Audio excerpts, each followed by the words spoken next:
You got 2 fucking minutes, buddy.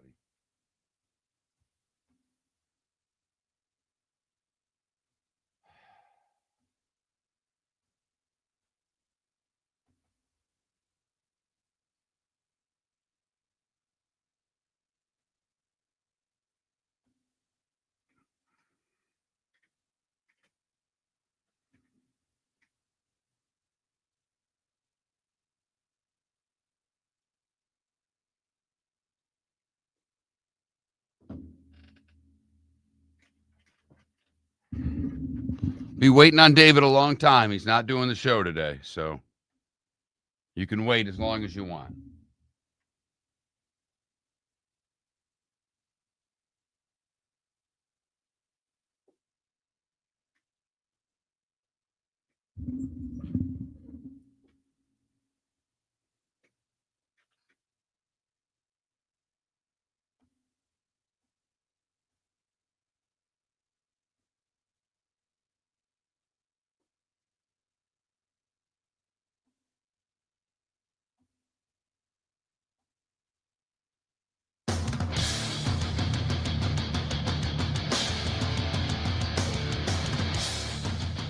You're listening to Miller and Moulton, coming at you from the Floormeister Studios. Floormeisters, keeping it real.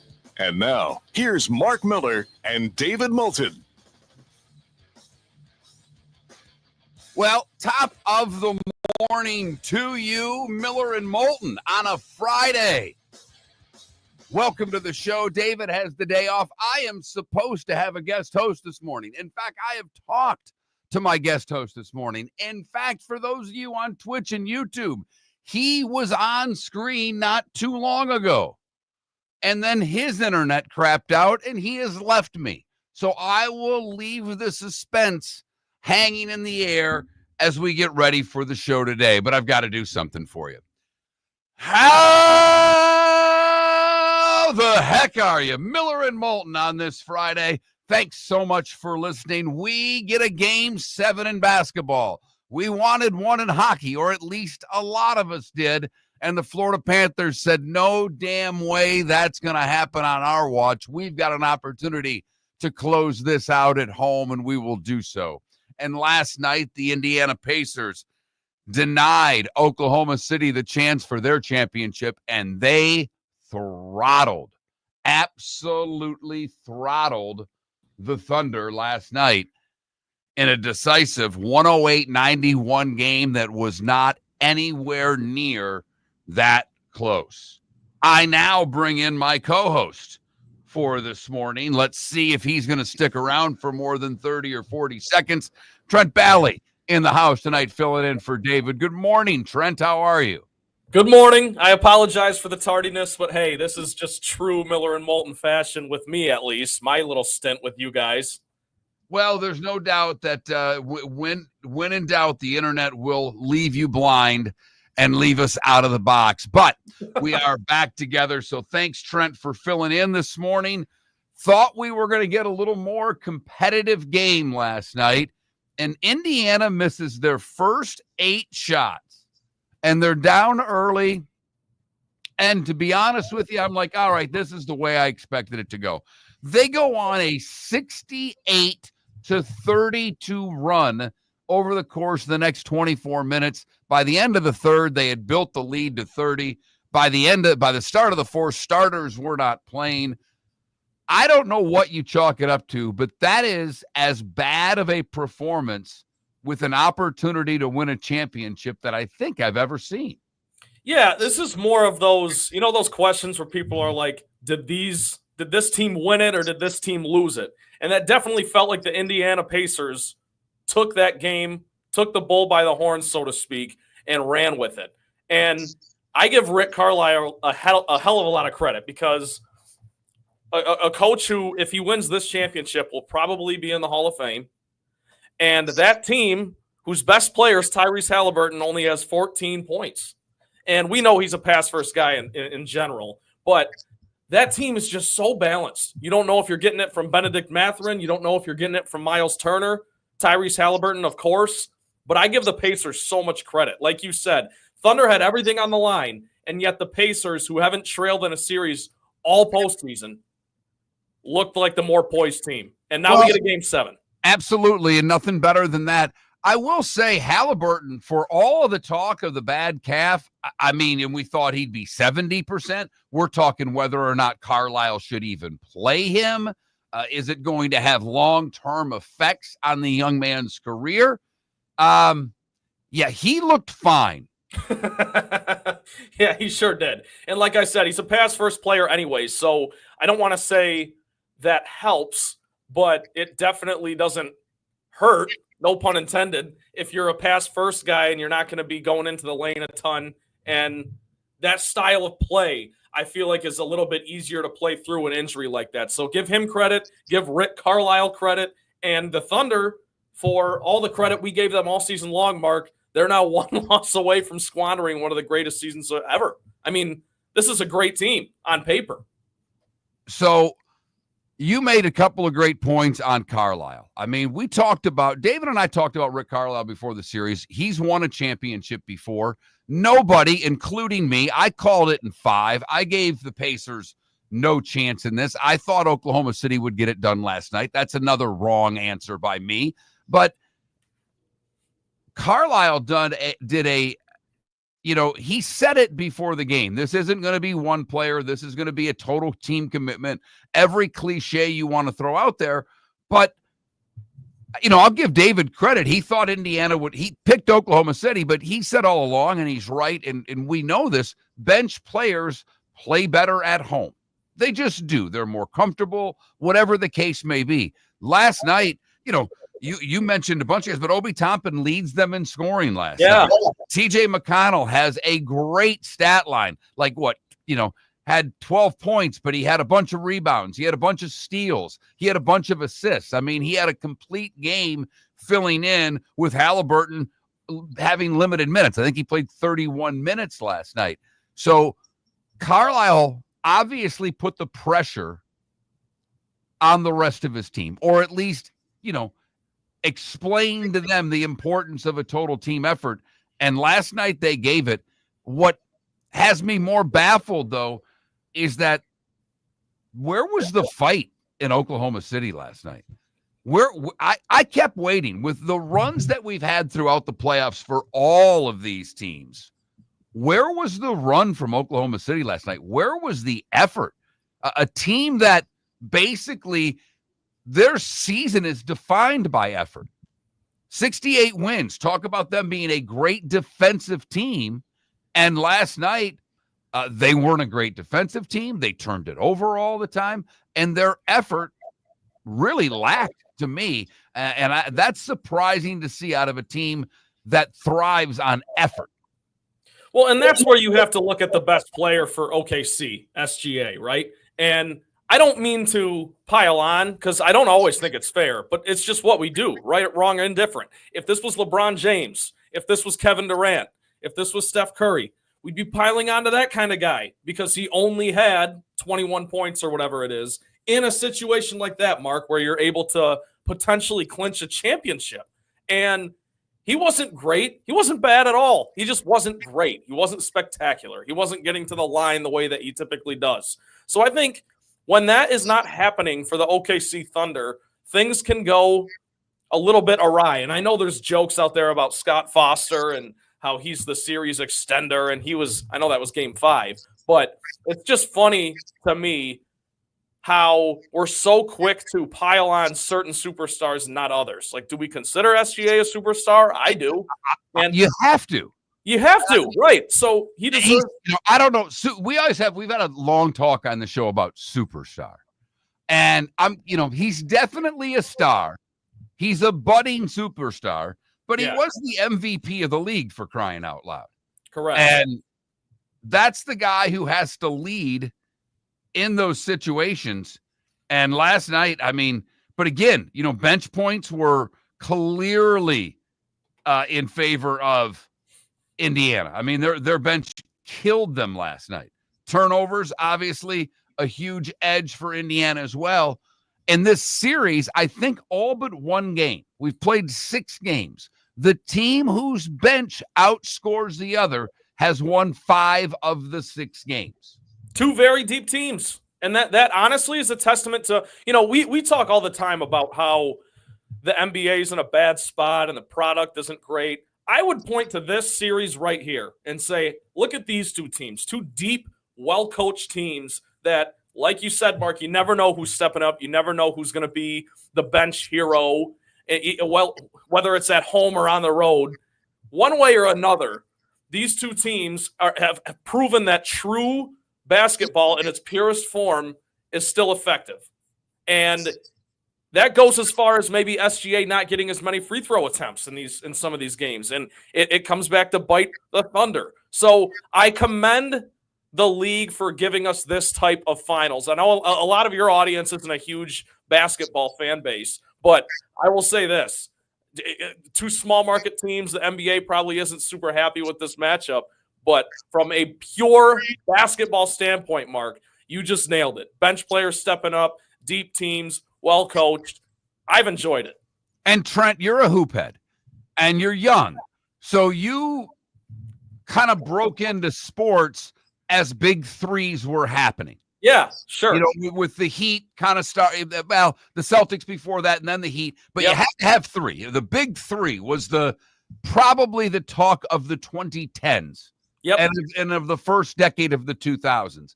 It looks now, whether it's salary cap reasons, whether it's how you build a team, that's changing. That you can't, look at Phoenix. They put all their money into three players, and I know there were injuries and other things, but they stunk. And they stunk because the rest of their team had nothing. When you put that much, unless you're going to go way over the luxury tax, you can't put a big three together and have nothing with them. You've got to build a team. And, the NBA's laughing all the way to the bank. They've got their TV deal for 10 years. Right. These TV ratings, even though we talk about them, to the league don't matter. And what will be interesting going forward, well, we've made the comparison on this show that Oklahoma City reminds us of San Antonio when they had their great run. Tim Duncan, Tony Parker, Manu Ginobili, and even Kawhi Leonard at the end. Mark, I think one of the reasons that the big three and the super team type of archetype has kind of faded away, no pun intended, is because those guys, all those players from that era, are no longer able to rise above it. Steph, LeBron, KD. Well, they're old. Westbrook, Chris Paul. Those guys are getting older now, and the younger guys don't want to do that. Like, ask Anthony Edwards. He doesn't want to just go team up with anybody. Jalen Brunson doesn't just want to go team up with anybody. These guys have a sense of pride, and I think that might be part of the difference. It's interesting. Your favorite player, you're a LeBron guy. Huge LeBron guy. He came out earlier this week and said, I don't get the chasing the ring mentality. Really? That's rich, LeBron. You don't get it because you came to Miami to get one. So I don't know what to tell you. And that's what everyone says, is that he went to Miami to, quote unquote, learn how to win. And Dwayne Wade kind of taught him how to win. But look, Mark, I'll also say this. They put together a team at the Olympics with Bosh, and Wade and decided that the three of them were going to form a super team. Don't give me learned how to win. Trust me, I know how ridiculous it sounds. But quickly, Mark, I want to give Rick Carlisle a little bit more credit, because that 2011 team that the Mavericks beat the Heat, the first time the Heat got together, no one saw that coming either. So if he pulls this off, put Rick Carlisle in the Hall of Fame. There's no doubt there. Rick Carlisle's done an amazing job. A Game 7, two best words in sports on Sunday night. We've got a poll question for you on the other side. We might even make this a Football Friday. Bill Bender to talk college football in the 8 o'clock hour as well. Miller and Moulton. For over 50 years, the Nolan family has been dedicated to protecting local families. Nolan Family Insurance is a second-generation independent agency that specializes in home, flood, auto, and boat insurance. They take the time needed to explain your coverage options and answer your questions so you can make an informed decision that's right for you. If you're looking for an agency that treats you like family, call 941-639-1122 or go to nolanagency.com. That's 941-639-1122. or nolanagency.com. With summer approaching, time to take care of your own house. So stop into the Floor Meisters and see their huge in-stock selection of carpet. The Floor Meisters has 100 rolls to choose from, starting at $2.99 a square foot for carpet, pad, and installation. Come in and ask for Dave and have him show you the Dream Weaver Select. Many styles and colors to choose from to fit everyone's taste.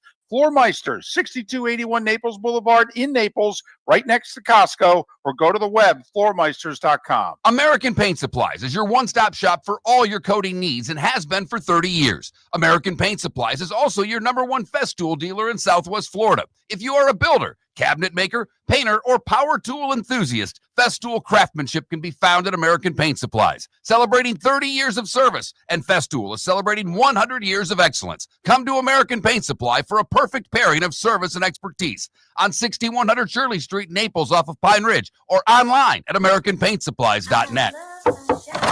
Honey, you want to come out? I haven't seen you since Glass Doctor installed our custom shower enclosure. No thanks. Well, you can't keep eating breakfast in the shower, and laminating your magazines is getting expensive. You remember we have guests coming over tonight, right? Oh, I'm sure they'd love to see the shower. It's our neighbors, and I highly doubt they want to be hanging out in our bathroom. The shower is so good, you'll never want to leave. Visit glassdoctor.com today and schedule an appointment online. This is Miller and Moulton.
Thanks for hanging in there, Mark. Sorry about that. Not Jeez. much of a choice.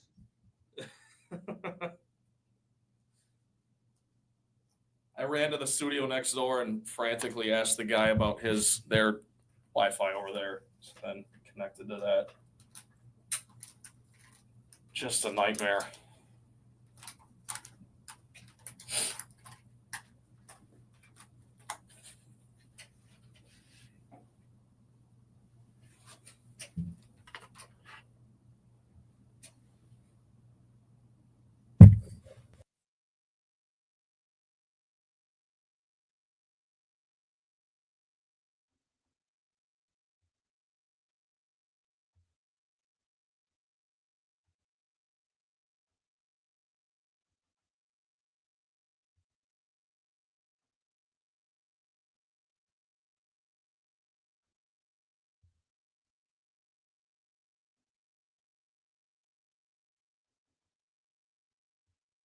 I had a great trivia question for David today, too. Doing today was the day when, and I'm like, I could get mileage out of this. I'm looking forward to that. My computer fried this morning, and the whole today was the day when disappeared. So I'm redoing it now.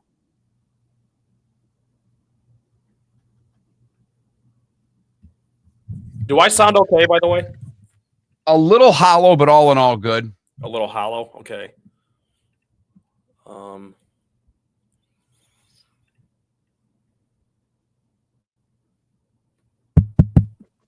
Is this thing on?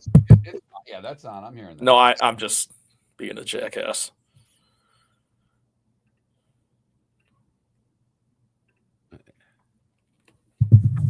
NBA ID out next. I don't know what you're talking about, Johnny Mac. I mean, the games, if you don't want me to talk NBA, I got to be honest with you, Johnny Mac, then you've got to turn the channel.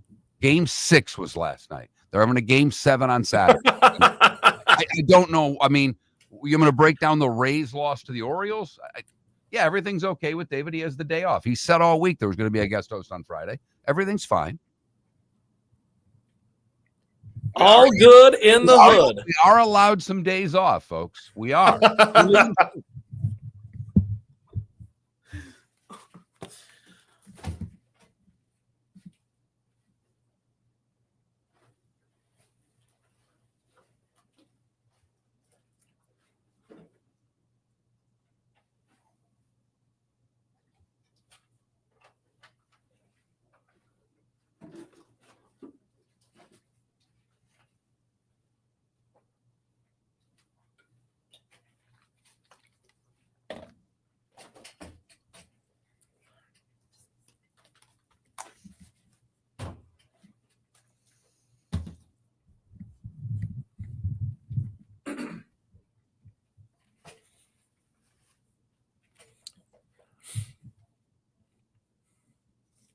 Good to talk to y'all again. I love Miller and Moulton.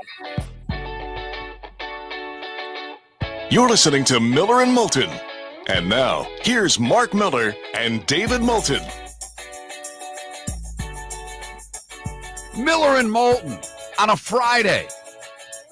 David has the day off today. Everything is okay, everyone. He's only said all week long there would be a special guest host on Friday. We just didn't tell you who it was. Trent Bally sitting in for David today. I'm Mark Miller. Thanks for listening wherever you may be. The text line is open at 21,000. If you haven't texted the show before, you need to text the keyword Miller.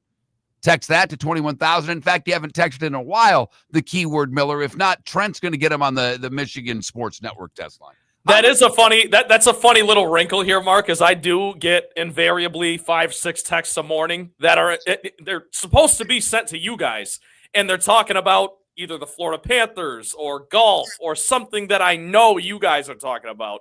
And I'm like, well, this text doesn't make any sense when we're talking about the Tigers or the Lions in training camp up here. So yes, text Miller, not sports radio, Miller. There you go. Miller to 21,000 if you've not texted in a while, and then you can text to your heart's content. All right. I promised a while back, and I neglected to do this last week, and it's my fault. We are bad at poll questions. We admit that. But we are going to have a football poll question today. I had a interesting morning, and my computer decided to crap out on me. And that's the computer I do today was a day one. For those that only listen to the first 3 hours of the show, whether you're in Huntsville, Lake City, or Port Charlotte, we do a segment called Today Was a Day When at the end of the bonus hour. And I do that the day before. Well, it's gone.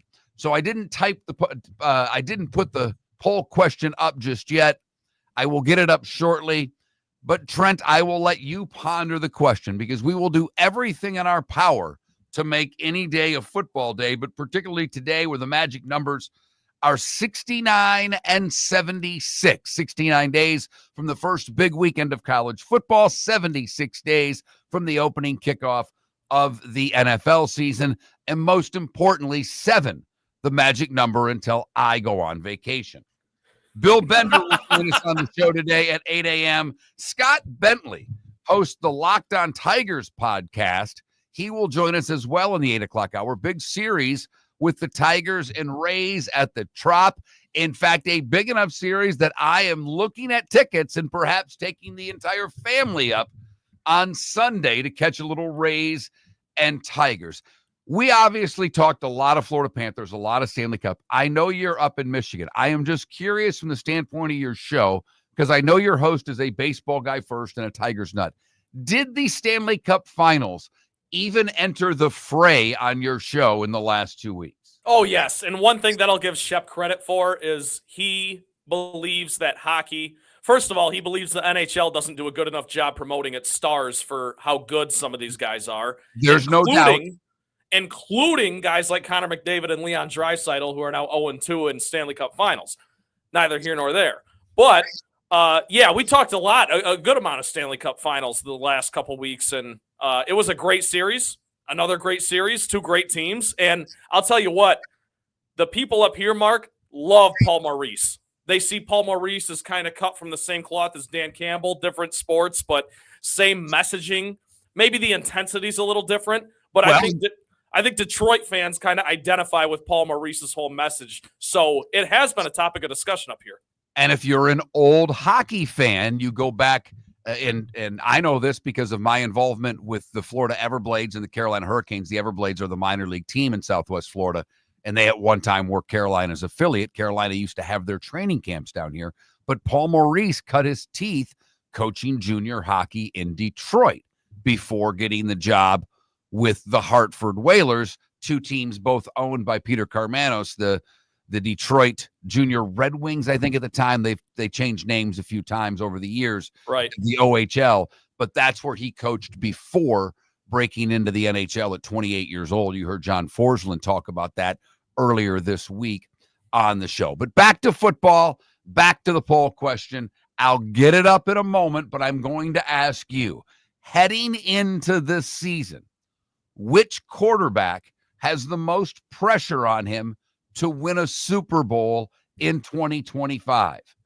Your choices are Joe Burrow, Josh Allen, or Lamar Jackson. In a weird way, Mark, I almost think Lamar's exempt, and I'll tell you why. The Bengals have never won a Super Bowl. The Bills have never won a Super Bowl. So I think that in and of itself heightens the pressure for Joe Burrow and Josh Allen. Now, Lamar obviously has a ton of pressure on him as well. Multiple-time MVP. He's got to have one in order to go down as one of the all-time greats and not just be a Dan Marino with all these numbers and be remembered. And he'll do that anyways, based on what he's done already. My point is, if you win the first Super Bowl in franchise history, inevitably you have more pressure on you. So I'm going to say it's one of those two guys, and I would lean more Josh Allen, just based on the MVPs. Now, here's another question that I know this isn't necessarily our poll question, but this is an interesting angle here. If the Bengals miss the playoffs this year, that's 3 years in a row that Joe Burrow in his prime has missed the playoffs. And I know we're talking Super Bowls here, but that's another wrinkle that you kind of have to think about when you talk about greatness and what are the blemishes on your resume. My final answer would probably be Josh Allen. Reigning MVP, franchise has never won a Super Bowl, pressure's on him. That's a really interesting take. When you said Lamar's exempt, my jaw dropped a little bit, and I'm like, I'm not going to jump in, not going to say anything. I want to hear his explanation.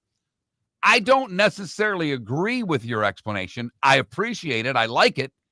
I think Lamar has the most pressure because of the multiple MVPs. Oh, so he's your answer. Oh, Lamar is to me. This is a no-brainer. Like, okay. I think at the end of the day, Lamar will end up with 50+% of the vote. I could be, dead wrong. You say Josh Allen. Trust me, Bills Mafia is everywhere, and they have applied the pressure on Josh Allen. And the fan base was all up in arms that they didn't draft a receiver. They're and the coach is having to go on talk radio shows and defend his draft style and talk about how good their offense was last year and that it wasn't Josh Allen. You make great points because you made me think of this being a lot closer when we thought of the question yesterday. David and I came up with this after the show because I said, I've got to have my quarterback question. And we came up with this finishing the show yesterday. And I thought Lamar would easily win this question, but you bring up some really valid points. You've got two teams in Cincinnati and Buffalo that have never won the final game. Both have been to it multiple times. And in Cincinnati's case, there's even more on the line because they are trying desperately to get a new stadium. The Bills have their new stadium. Baltimore, we're not hearing anything about a new stadium. But part of the getting a stadium is winning. And the Bengals have gone to great expense with the two receivers and Burrow, spending all the money on chasing Higgins to keep him. Now they got to take care of the D end and keep him in line to help a defense that was god-awful last year. The reason I say Lamar, but I can understand where you're coming from, is that a lot of people, a lot of smart NFL people, think that the Ravens have the best roster heading into 2025 in the league. And that includes Philadelphia. That includes, everybody else out there. I don't know, sidebar, I don't know where Detroit, who was thought of up top with their losses, Zeitler going to Tennessee at guard and now Ragnow retiring. I don't know where it puts them. That's a huge, huge hit to their offensive line. But back to Baltimore, when you have the best roster, that to me puts even more pressure on the quarterback. Which quarterback has the most pressure on him to win a Super Bowl in 2025? That's our poll question. Lamar Jackson, Joe Burrow, Josh Allen. Miller_Moulton on X. I will retweet it shortly. I probably can convince Trent to even retweet it because he's not really moonlighting today. He's doing two jobs at once. He's producing a best of for his network and talking on ours. The starting five's next. Whether you're chasing peak performance, reigniting intimacy, or simply want to your best, Game Day Men's Health creates customized game plans to optimize your health. Call 239-427-3441 for our Bonita Springs and Naples location to set up your free testosterone test and consultation. Mention Miller Moulton Radio Show for 10% off your service. Find your maximum self with Game Day Men's Health, Bonita Springs and Naples, Florida. Call 239-427-3441 today. American Paint Supplies is your one-stop shop for all your coating needs and has been for 30 years. American Paint Supplies is also your #1 Festool dealer in Southwest Florida. If you are a builder, cabinet maker, painter, or power tool enthusiast, Festool craftsmanship can be found at American Paint Supplies. Celebrating 30 years of service, and Festool is celebrating 100 years of excellence. Come to American Paint Supply for a perfect pairing of service and expertise on 6100 Shirley Street, Naples, off of Pine Ridge, or online at AmericanPaintSupplies.net. Summer approaching, time to take care of your own house. So stop into the Floormeisters and see their huge in-stock selection of carpet. The Floormeisters has 100 rolls to choose from, starting at $2.99 a square foot for carpet, pad, and installation. Come in and ask for Dave and have him show you the Dream Weaver Select. Many styles and colors to choose from to fit everyone's taste. Floormeisters, 6281 Naples Boulevard in Naples, right next to Costco, or go to the web, floormeisters.com. Mark Miller for Molly Maid. I've been a customer for over a year and cannot say enough good things about their service and communication. If you're a business owner, you can trust Molly Maid to do an exceptional job. Their expert team delivers tailored cleaning for whatever your needs, ensuring a pristine environment for clients and staff. Visit mollymaid.com/FT-Myers or call 239-418-0052. Molly Maid makes my home shine, and it will make your home or business shine too. This is Miller and Moulton.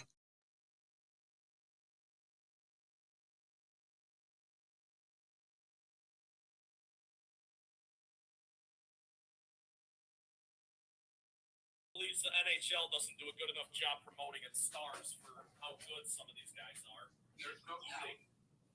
Including guys like Connor McDavid and Leon Draisaitl, who are out.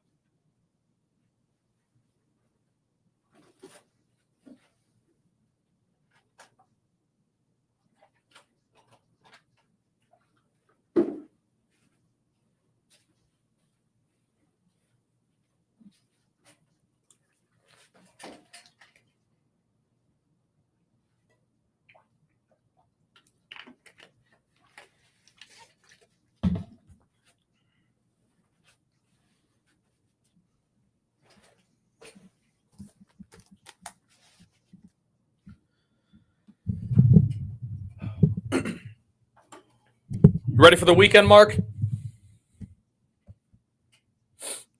I assume.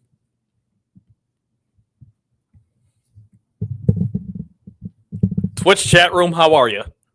It's been a minute.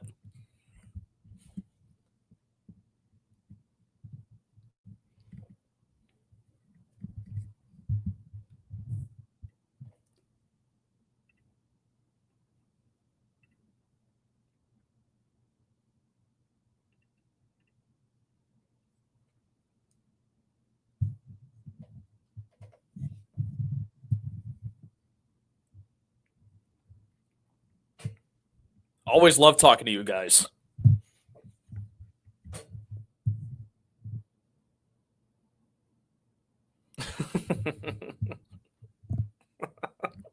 Well, EB, you get a Game 7. What better way to give the association a try than to watch a Game 7? Oh, yeah, Ambient. There's a hell of a lot of pressure on the Lions this year. A ton, especially after they crapped the bed in the playoffs. Brown Chicken, I'm up in Michigan doing a morning show up here that's at the same time as Mark and David, so that kind of stinks. But we're just 6 to 9, so I get 1 hour. I get to hear the bonus hour every day, which I enjoy. Canada Relief? No, not yet. I have plans to go to 3 so far, but they're all at least early July.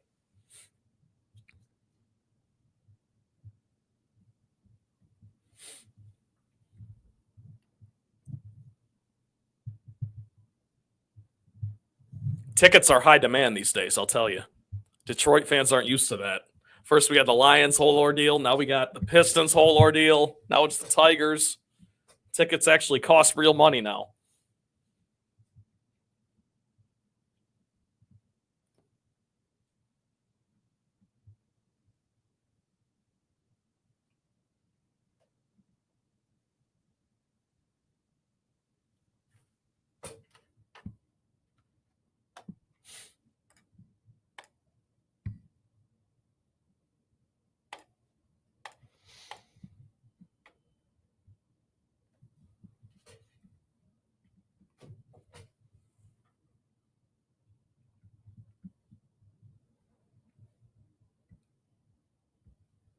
Ambient, I think the Broncos are actually pretty exciting.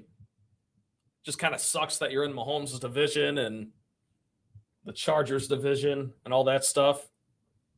And I guess now Vegas with Geno Smith, but I love Bo Nix. Love him.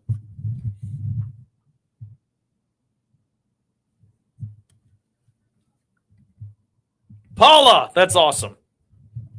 I'm sure it was.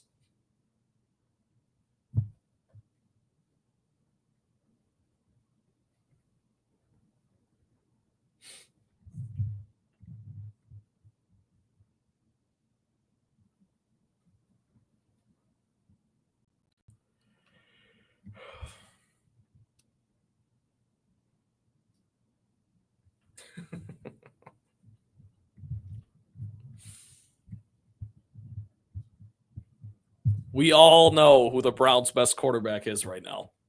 No one wants to say it. It's Joe Flacco.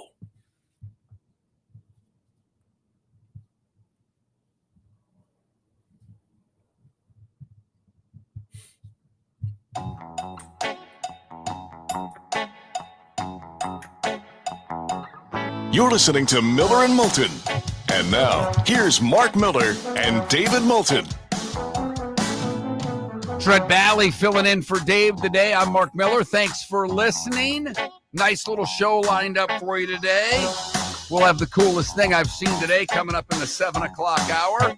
Bill Bender will join us in the 8 o'clock hour. We'll talk some college football with him. The athletic directors, the conference commissioners, my apologies, are all meeting in Asheville, North Carolina.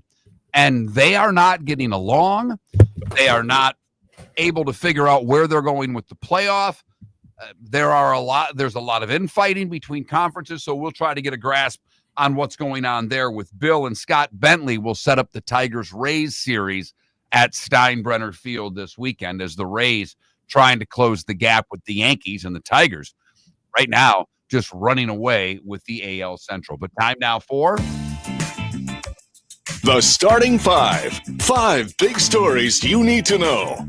Here is the Starting Five.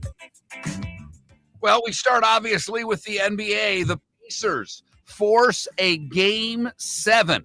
After missing their first 8 shots and trailing by 8 early, they would go on a 68-32 run over the next 24 minutes. They led it 31 at one point in the game. Obi Toppin led the Pacers with Pascal Siakam had 16 points and 13 rebounds. Halliburton had 14. TJ McConnell had 12 off the bench. Andrew Nembhard had 17 points. SGA 21 in the loss. Game 7s in the NBA final all time. Home teams are 15-4. However, the last Game 7 was in Golden State. The game was won by the Cleveland Cavaliers. And of the other 3, KC doesn't claim them. One of those 3 losses at home was by Seattle. That is one of those things that makes me feel very old, hearing that the last Game 7 won by a road team was in 2016. I remember where I was. I was in Times Square, New York City, watching. I was on a mission trip with my youth group. That's how young I was. I was in youth group. Boy, I mean, all those years ago, 9, huh? Hey, that's a third of my life. I know. I do know. I do know, and yes, you're very young. The head coach of the Rockets, Udoka, got a long-term contract per Shams of ESPN. No details released, but it will make him one of the highest-paid coaches in the league after the Knicks tried to court him for the job. The Rockets giving him a long-term extension.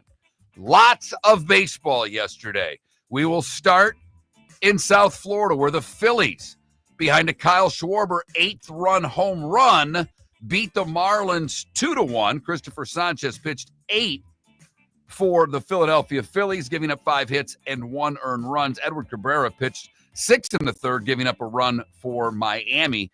With the win coupled with a Mets loss, the Phillies now tied for first. The Orioles, 4-1 over the Rays. Colton Cowser hit a 3-run home run in the 6th that broke open a 1-1 tie. Drew Rasmussen falls to 6-5 with the loss. The Rays hosting Detroit starting tonight for 3. A scary moment last night in that Rays game. Hunter Bigg, pitcher, was carted off after being hit by a foul ball. Adley Rutschman's foul ball was clocked at 105 miles per hour, hit him in the jaw. He gave the thumbs up sign. He never lost consciousness, according to Kevin Cash in a report, but certainly a scary moment in Tampa. Arizona beat Toronto 9-5. Gino Suarez and Pavin Smith each hit home runs. Alejandro Kirk had 2 home runs in the loss for the Blue Jays. The Royals topped the Rangers 4-1. Jack Caglione, his first 2 major league home runs. The Florida Star taking 2 deep for the Royals yesterday. The Brewers beat the Cubs 8-7. The Brew Crew now 5.5 back. The Brewers hold on to win that game as Chicago made a late charge. Cole Armstrong hits his 20th home run in the loss. He is the first to have 20 home runs and 20 steals on the season. The Yankees end their 6-game skid, 7-3 over the Angel. Carlos Rodon with the win, his 9th on the season. Trent Grisham and Paul Goldschmidt had back-to-back home runs to put the Yanks up for good. Mike Trout with a solo home run in the loss. The Nats break that big winning streak by the Colorado Rockies. James Wood, a 2-run home run, 2 home runs, hit 1 in the 11th. The Nats snap an 11-game losing streak. Twins, 12-5 over the Reds. Buxton with 2 home runs. It ends a 6-game losing streak for Minnesota. The Giants beat the Guardians 2-1. Logan Webb goes 7 with 9 Ks for the win. San Francisco is able to get to the Cleveland pen in the 7th. Christian Koss, a 2-run double, the difference in the game. Double dip in Chicago on the south side. The Cards win them both. 5-4 in the first game. Yahil Pozo had an RBI pinch hit signal to give the Cards the lead and the win. And the White Sox come back from a 6-1 deficit to tie it. But Lars Nootbaar hit a home run in the 10th for the Cardinals to have the 8-6 victory. Tigers and Pirates a double dip. No, Skubal did not pitch against Skeens, much to the chagrin of David Moulton, who said Skeens should go tell the general manager, I want to pitch in the first game. Mark, Because we did a whole segment on that yesterday morning about how once we found out it was going to be a doubleheader, we're like, they're pitching on the same day anyways. Get those guys together. It's great for baseball, and not so. Absolutely. But David was of the opinion that Skeens could tell his manager that this was going to happen. Skubal could have done. I think Skubal could have said to A.J. Hinch, let me pitch against him. And maybe they would have let him. But Skubal gets his 8th win of the season, going 5 2/3. Gleyber Torres, 3 hits, 2 RBIs, and Riley Green had 4 RBIs, including a base-clearing double in the 4-run second for the Tigers in the first game. Skeens, 6 innings pitched with 2 earned runs. Of course, it's a no decision because the Tigers came back against the Pirates bullpen, but 4 in the 10th for the Pirates in a rain-delayed game give the Pirates the split. The Braves pound the Mets because that's what they do when the games are in Atlanta. Spencer Strider, 8 Ks over 6. The Braves sweep the Mets. The Mets with a season-high 6-game losing streak in Philadelphia, now tied with the Mets in the NL East. The Athletics beat the Astros 6-4 in 10. Nick Kurtz, his 2nd walk-off home run this week against the Astros. And the Padres, behind Xander Bogaerts' 4-hit, 1 home run, 3-run game, beat the Dodgers to avoid the sweep 5-3. The bench is clear to the 9th when Jack Little, in his major league debut, punt Tatis. No punches were thrown. Nothing really happened. Both managers were ejected. San Diego responded by hitting Ohtani in the bottom of the 9th. Soccer, they still play it. It's the Gold Cup. And yay! The USA clinched a spot in the knockout round by beating Saudi Arabia 1-0. Very impressive, US. Very impressive. WNBA, there's only one team any of you care about, and that's Indiana Fever. They lost by 11 last night. Caitlin Clark only had 11. She was 3 of 14 shooting. She was 0 of 7 from beyond the arc, and the Fever were outscored by 15 in the 4th. By the way, the New York Liberty lost their 2nd straight, falling to Phoenix. I think the dumbest tournament in the history of soccer. Soccer guy, tell me I'm wrong. I'm willing to listen and change my mind. But the World Cup of club teams was going on. Messi with the free kick helps Inter Miami get the win. The Travelers at TPC River Highlands, Austin Eckroat shot a 30 on the back to get to 8 under. He's tied with you-know-who, Scotty Scheffler in the elevated event. Scheffler shot a 30 on the front. Each of them are at 8 under. Wyndham Clark, Rory McIlroy, Keegan Bradley, each 6 under. Cam Young, 5 under. Jordan Spieth withdrew because of a neck or upper back injury. He was using the massage gun to try to help himself on the range, was not doing well. I think he withdrew after 12 or 13. He was 5 over. Trust me, this is not a tournament to go home and withdraw. It's a no-cut free check tournament in the elevated events. Gino, I'll do my best. Taitikal from Thailand leads the PGA Women's at 4 under. Nelly Korda, Rosang, each at even par. Little other golf note for you. Charlie Woods won a 1-hole playoff after bogeying the 18th to qualify for the U.S. Junior Amateur. His father won the event 3 straight years. NHL news, Matt Duchene, who led the Dallas Stars in scoring, signed a 4-year deal at $4.5 million per. The Stars are up against the cap. They still have to sign their captain, Jamie Benn, who's an unrestricted free agent. Rumor has it Jason Robinson is the last year of his contract, is rumored to be on the trading block. Little tennis news for you. Alexander Bublik becomes the first player not named Carlos Alcaraz to beat Skinner since August of last year. 49 straight matches Skinner had won against anybody not named Alcaraz. That ended yesterday. NFL, the Jets release kicker Andres Carlos after signing Harrison Melvis, the thicker kicker from the UFL. He's 5'11", 243. He went 20 of 21 for Birmingham in the UFL. And the Broncos are talking to Colorado Governor Jared Polis about a new stadium.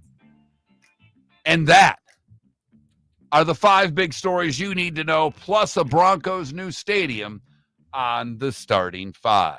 Well done, Mark Miller.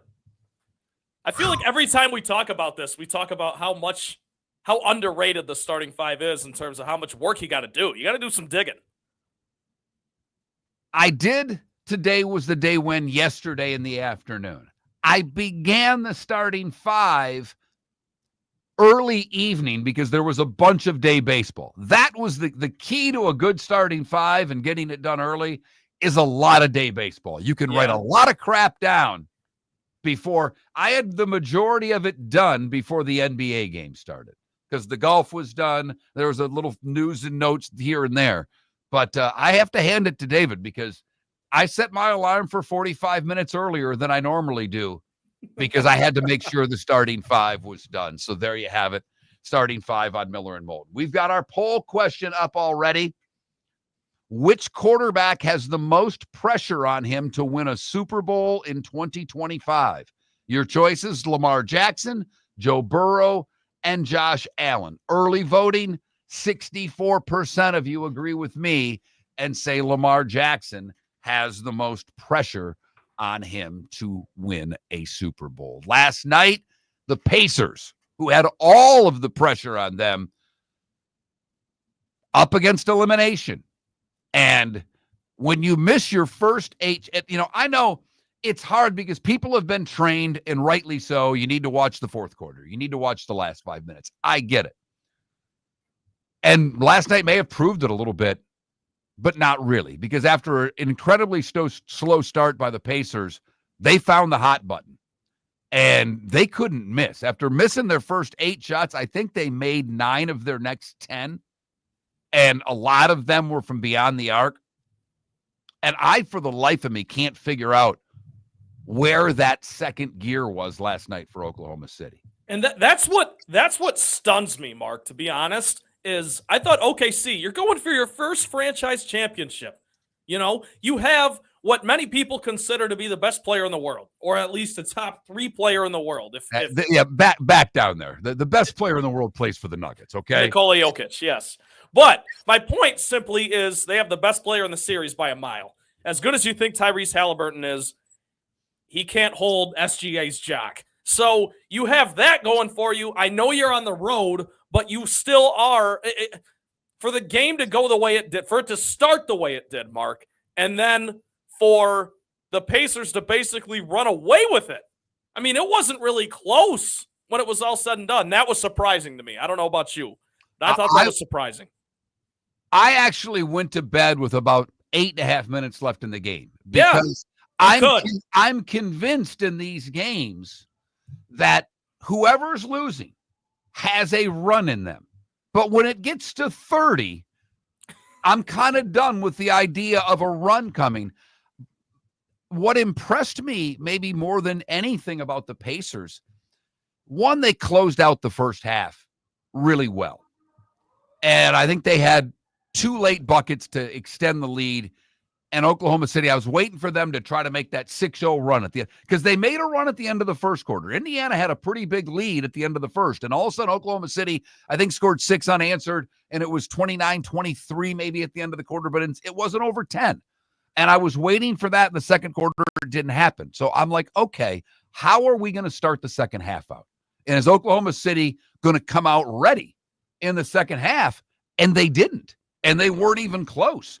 And Indiana pounded them all the way through the third quarter as well. They won the game in the middle 2 quarters, Miller and Moulton. Southwest Florida's scorching heat is on its way. Stay cool with Air Advantage. As a proud Rheem Pro partner, Air Advantage delivers top-notch air conditioning solutions to keep you cool and comfortable. Right now, enjoy 18 months, no interest, no payments on qualifying systems. Call 433-4635 today for expert installation and unbeatable comfort all summer long. Online at myairadvantage.com. Air Advantage. Call today, 433-4635.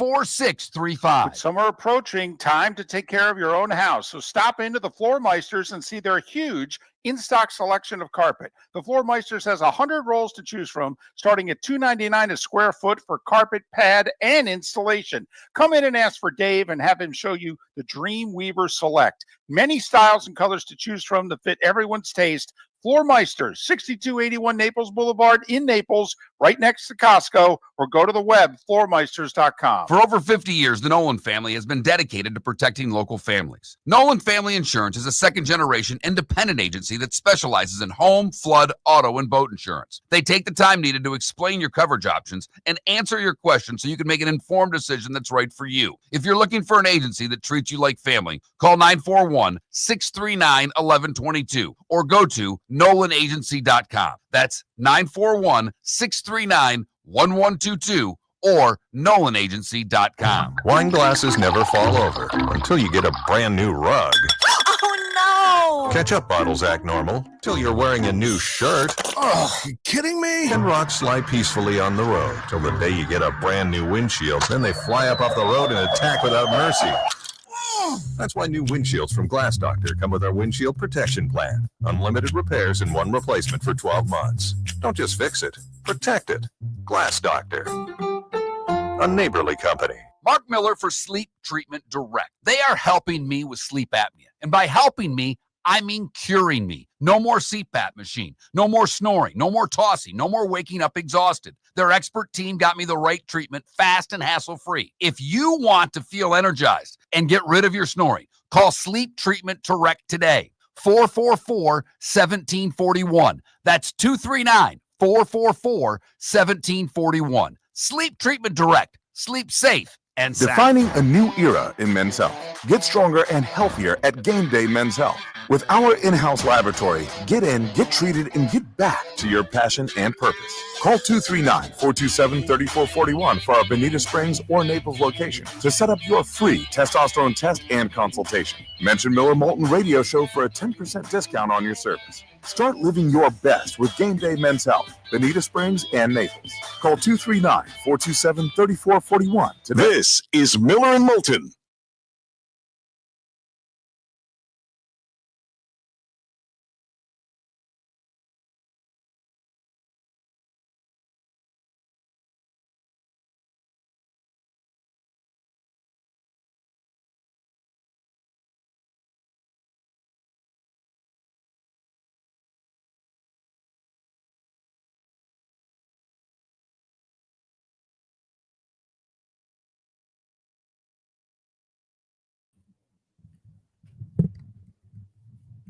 Whew.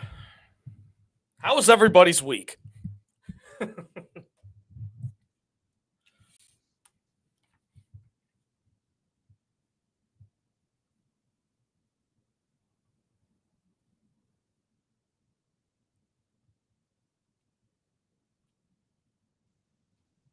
Trent, anything you got? Anything you want to get off your chest? Anything you want to talk about today?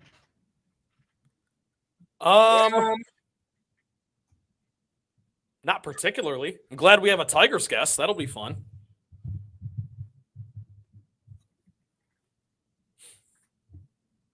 I'll think, though. I'll give you a segment for the bonus hour. Let me think on that. The bonus hour? Jesus, Trent.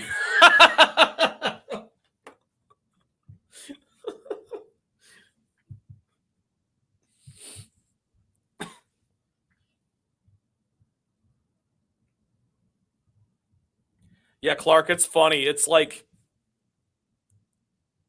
every time a series or a Super Bowl is going on, you can say, I just want to see a good game or a good series. But you always find your way rooting for somebody, leaning one way or the other. And for me, going into this finals, I really didn't know who it would be. I am totally rooting for the Pacers in Game 7. Totally.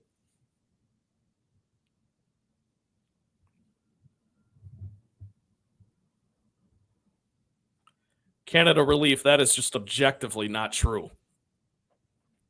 At all.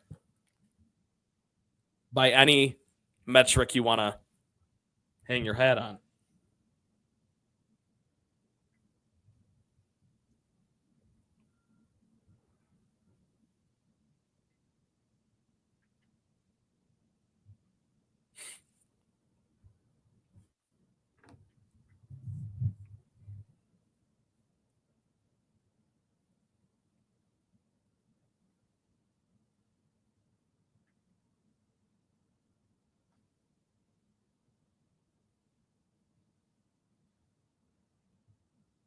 How's the 239, Mark?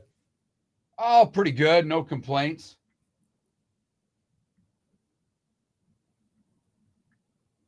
I miss it. Not that much. I do miss it a lot, actually, but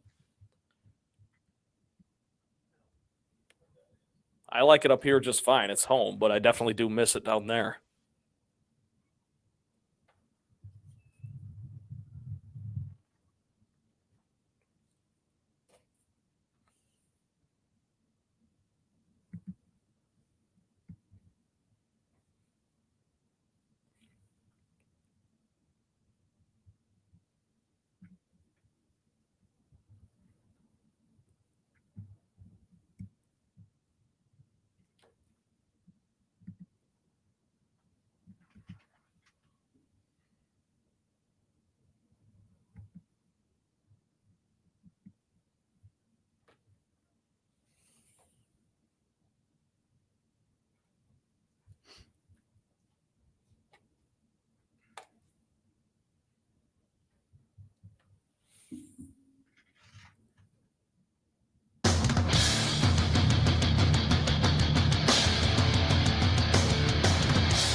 You're listening to Miller and Moulton, coming at you from the Floor Meister Studios. Floor Meisters, keeping it real.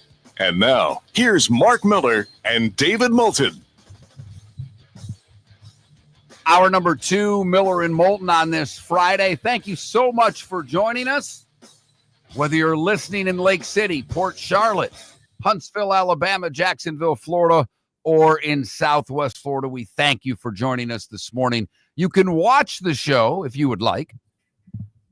In Jacksonville, it's the only way you get us. You got to watch the show on the Action Sports Jacks app.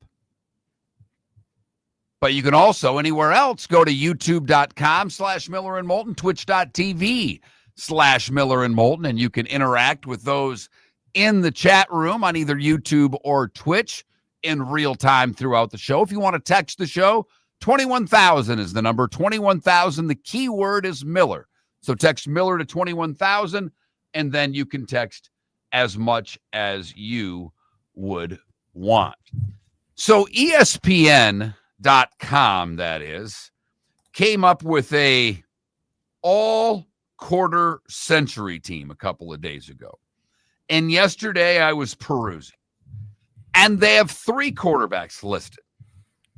They didn't, I guess, trying to see here. It's not in alphabetical order. It has to be a layup, though, right? Who the 3 are? Of the quarter century team? Yeah. Who's the layup? Tom Brady, Peyton Manning, Aaron Rodgers. Has to be those 3. That is incorrect. Did they put Mahomes on there? They put Mahomes on there and not Rodgers.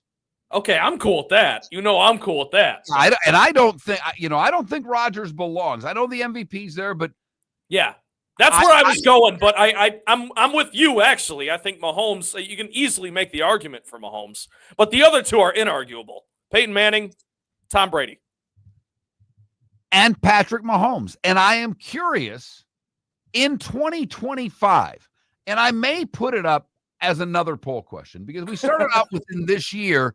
Which quarterback has the most pressure to win a Super Bowl? And I think these are 3 great choices for a quarter century team. I don't think it's arguable. And you brought up Aaron Rodgers. I think he comes close, but I would put those 3 as 1, 2, and 3. And you can decide whether you want Brady at the top of that list, Mahomes at the top of that list. I don't think Manning would make number 1 in many people's eyes. But if you had to have a quarterback start, let's just say a playoff game in 2025, which of those 3 quarterbacks in today's game would you want? I know Brady's the GOAT. I get it. But Mahomes does things that Brady and Manning were unable to. Mahomes has legs. That is a brilliant angle to take, Mark. Brady and you're Manning. Exactly right. Yeah, Brady and Manning didn't. They didn't run. I mean, Manning makes fun of himself about it. They were pure pocket passers, and they were phenomenal. I get it. No one could run, an offense as efficiently as Peyton Manning, and no one could win like Tom Brady. But in today's game, where offensive coordinators want quarterbacks to be able to get a handful of first downs a game with their legs. And I think Mahomes and Brady are interesting comps because obviously they're not similar at all as players. But there were a lot of years in which the offense in New England didn't have a lot of star power. And yet Brady still got it done. And outside of Kelsey, there have been a lot of years in Kansas City where the supporting cast for Patrick Mahomes has not been great. And furthermore, Brady did have Gronk. So there you go. I mean, you got a great tight end, but how much does that really help you? So one game in 2025, who would you start? Mahomes, Manning, or Brady? Here's the problem, Mark. So this all quarter century team, if we're saying today, 2025, the tail end of that quarter century, Mahomes, no doubt.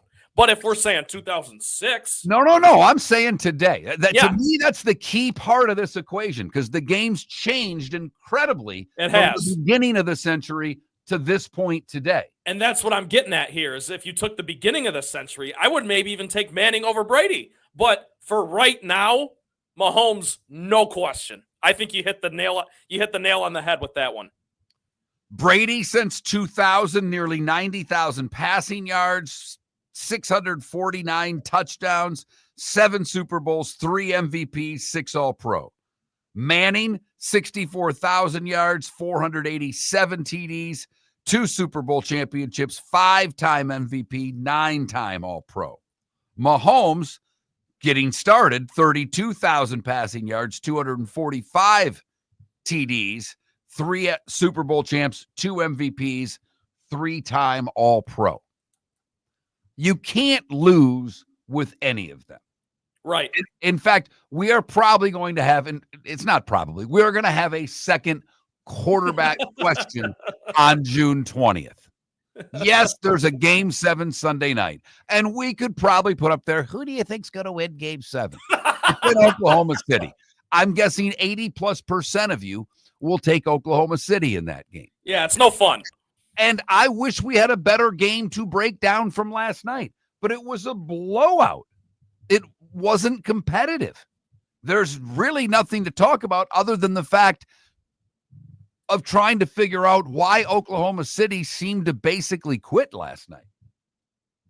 Yeah, and it's been a great series. Anytime, I'm of the opinion, Mark, maybe you disagree, anytime you get to at least 6 games, I will always consider it a great series. Unless every single game's a blowout, but rarely when it goes 6 games is that the case. So I would consider this last Stanley Cup final a great series, and I would consider this NBA Finals a great series. You can talk all you want about the teams in the race, but give me 6 games at least, and I have no complaints. So you're right, though. June 20th, here we are. Go to the well. Let's talk about quarterbacks. Why not? Plenty to talk about. So the running backs they had for the All-Century team, in case people want to know, Priest Holmes, who had 256 all-purpose yards, Christian McCaffrey, and Derrick Henry. I don't like that. I don't like that at all. McCaffrey makes a little bit of sense. Henry, fine. I would question why isn't Marshawn Lynch on that list? Why isn't LaDainian Tomlinson on that list? That one doesn't really make sense to me. They have a practice squad player. They put LaDainian Tomlinson on the practice squad. So essentially, he finished 4th. 6 receivers: Randy Moss, Kelvin Johnson, Julio Jones, T.O., Marvin Harrison, and they have Justin Jefferson on the list. Where's Mike Evans? Come on. He didn't even make the practice squad. That is blasphemy to me. Put Mike Evans on that list over Justin Jefferson. And no, it's not because I'm a Lions fan and I'm anti-Vikings. That's ridiculous. Mike Evans' longevity, he's won a Super Bowl, all these records he's got going on. The consistency from Mike Evans, he should be on that list ahead of Justin Jefferson at least. Their 2 practice squad players are Antonio Brown and Andre Johnson, so he doesn't even make that list. That's Kelsey, Gonzalez, and Gronk are your tight ends, with Antonio Gates getting basically the honorable mention. Hard to argue that. Joe Thomas and Trent Williams are they have it broken down by left tackles. Faneca and Steve Hutchinson. Jason Kelsey's your center. Zach Martin and Marshall Yanda are your right guards. Lane Johnson, Willie Anderson, your right tackles. But that's the offense and the skilled guys. But I had a lot of fun. I spent yesterday thinking about the quarterback, and it's hard to look at Brady and Manning and ever pick Manning. Because he couldn't beat Brady. Well, and here's the thing, Mark. In 2017, that wasn't even the case. But it was the tail end of Brady's career that just put that final nail in the coffin, if you will. You're exactly right. It's inarguable. It's Tom Brady 10 times out of 10. But if I were to say to you, hypothetically, obviously, what if Brady would have played all those years for the Colts and then Broncos, and Peyton Manning would have played for the Patriots? Is it the coach part of it? Was it the fact that Peyton was his own offensive coordinator and that came to his detriment when he played against Belichick? I don't know. I go back to that Monday night game, and I don't know if you remember it, when Belichick went for it on fourth down, really becoming the first coach to go for it. And he was on his own 35 or 40 or whatever it was, and he didn't get it. I wasn't giving Peyton Manning the ball back. Yeah. And you're right, Mark. His respect for Peyton Manning was unbelievable. And it is an interesting question, because it's like Tom Brady did what he did with a defensive-minded coach. Peyton did what he did largely with offensive guys. Who knows what would have happened if Peyton had a defensive-minded coach? But he did with Dungy. Yeah, that's right. That's true. He did with Dungy, but he still was running the offense, if you will. But conversely, what would Tom Brady have done with the offensive mastermind? These hypothetical questions are so fun. You can get so far into the weeds with these, but you are exactly right that any way you slice it, Tom Brady levels up on Peyton Manning. But it's a great question, and I do think that they're absolutely 1 and 2 if we're going with a quarter-century team. Undebatable. That third spot, you can argue a little bit. For what it's worth, the edge rushers were DeMarcus Ware, Jared Allen, Myles Garrett, and Julius Peppers. TJ Watt and Michael Strahan are on the practice squad. JJ Watt didn't even make the practice squad? Wow. There's no way. They right. There's no way. They just made an error. Aaron That's Donald, crazy. Calais Campbell, Chris Jones are your D tackles. Vince Wilfork's your nose. They have J.J. Watt on there as the versatile defensive lineman. They put him in his own category. Oh, come on. 5 That's linebackers, cheating. Ray Lewis, Bobby Wagner, Brian Urlacher, Levante David, Bucks fans, and Luke Kuechly. And cornerbacks, Darrell Rivas, Champ Bailey, Rondé Barber, another Buck there, Richard Sherman, and Patrick Peterson. The safeties are Palomalu, Ed Reed, Brian Dawkins, and Earl Thomas. So that's ESPN's quarter-century team in the NFL. I'm going to get another poll question up here momentarily. If you had to win one game in 2025, which quarterback would you pick? Tom Brady, Peyton Manning, Patrick Mahomes? My only qualm with the defensive side of that is I would like to see Cam Chancellor on the list instead of Earl Thomas. I know Earl Thomas played a little longer, but they're essentially the same resume, same team. They were Cam Chancellor was, growing up, Bam Bam Cam. Gotta love it. Would have loved to see him on that list. Belichick gets the coach. I thought it was great they had Wade Phillips as a defensive coordinator. Wade was great. But if I coach a team, they go to the playoffs. Miller. Southwest Florida's scorching heat is on its way. Stay cool with Air Advantage. As a proud Rheem Pro partner, Air Advantage delivers top-notch air conditioning solutions to keep you cool and comfortable. Right now, enjoy 18 months, no interest, no payments on qualifying systems. Call 433-4635 today for expert installation and unbeatable comfort all summer long. Online at myaradvantage.com.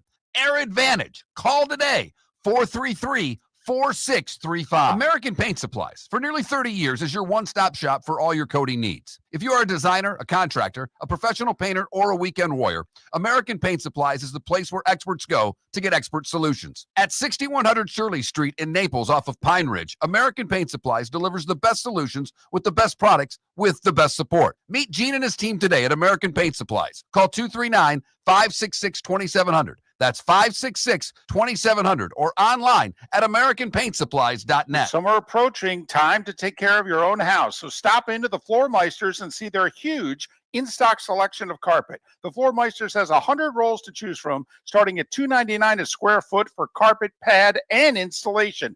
Come in and ask for Dave and have him show you the Dream Weaver Select. Many styles and colors to choose from to fit everyone's taste. Floor Meisters, 6281 Naples Boulevard in Naples, right next to Costco, or go to the web, floormeisters.com. Do you have a sleep problem but don't want to wear a CPAP mask? This is Mark Miller for Sleep Treatment Direct. The mask wasn't working for me, and I didn't think I had an alternative. I do. We all do. They have such simple alternatives with greater success than the mask. Visit sleeptreatmentdirect.com. That's sleeptreatmentdirect.com. And if you are like me and your CPAP machine isn't working for you, it's time for a change. Call 239-444-1741. That's 239-444-1741. Sleep Treatment Direct. Sleep safe and sound. This is Miller and Moulton.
That's a good point. Hang on. Was Adrian Peterson on that list, Mark?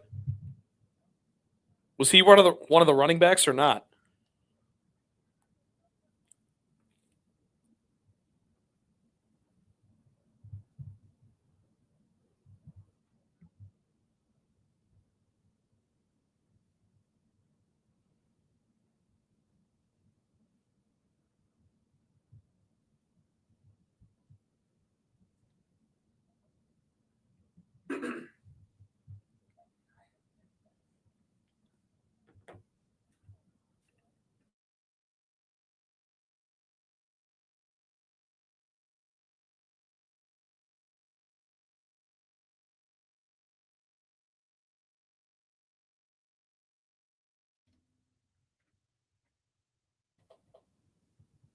I did see that, Clark. Adrian Peterson got in a fight in a poker room. Apparently it was his buddy. Like he said that they were friends and they came to blows and they're fine. Like sounds like they went to the poker room together. Great. That always ends well.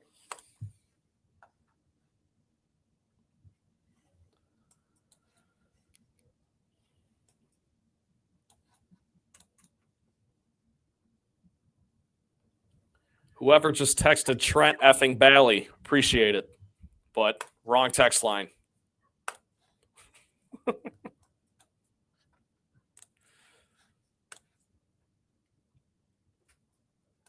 You ready for vacay, Mark?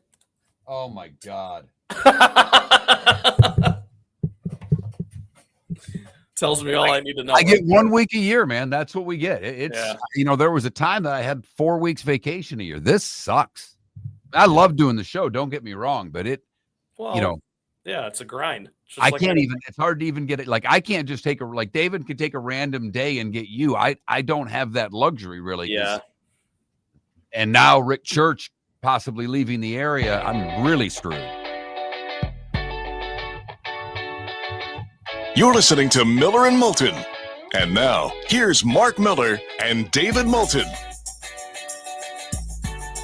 Miller and Moulton, 21 minutes past the hour on a football Friday. You're damn right. Friday. We can do it any time of year. A couple of quarterback poll questions to get us going on a Friday today. Which quarterback has the most pressure on him to win a Super Bowl in 2025? Lamar Jackson, Joe Burrow, Josh Allen. And if you had to win one game in 2025, which quarterback would you choose to start? Brady, Mahomes, Manning. Early voting, Peyton not getting bubkas. The GOAT getting 47%, Mahomes getting the rest, and Peyton getting told to hang out with his brother and talk about it, essentially. That Mark Miller, the David Moulton retweeted one of them. If he's going to be up this early and retweet stuff, you better vote. You bring your computer in and hop on for a segment for the love of it. Two great questions, Mark. And any way you slice it, I can't even give Peyton crap for getting 0% of the vote because it makes sense. Like, I know it's early here in the voting process, but how are you going to take Peyton over Tom Brady with the winning? How are you going to take Patrick Mahomes over the qualifier that you threw in that it's in 2025? How are you going to take Peyton over Mahomes? You can't. I answered Mahomes, and I think anybody who's listening to this show knows that I love Tom Brady. I do. Despite how rough Boston fans could be, I loved watching the Patriots. That was greatness. Obviously, it was fun when he was with the Bucs. And it's hard to pick against Brady for one game. And I know in one game, head-to-head, in a big one, Brady beat Mahomes. Yes. I get it. But if you played as David would like to say on the show, because he always goes auto racing, back in the day, they had the IROC series where every car was equal. And that's what to me, to answer this question, you have to say everything else is equal. The offense, they're playing with the same offense. Their defenses are the same. All you are doing is playing 1, 2, or 3 in the quarterback position. Which one would you choose? Tom Brady, Patrick Mahomes, and Peyton Manning. They were voted the 3 quarterbacks on the first team all-quarter century by ESPN. But that's where I feel like you have to take Mahomes. Because if all things are equal, then take the guy with the most diverse skill set. Neither of the other two can run. So why wouldn't you? Mahomes isn't a bad passer. It's not like Mahomes can't win. So take the guy that can do it all. You have to. I know people don't want to hear it, but it's a great question.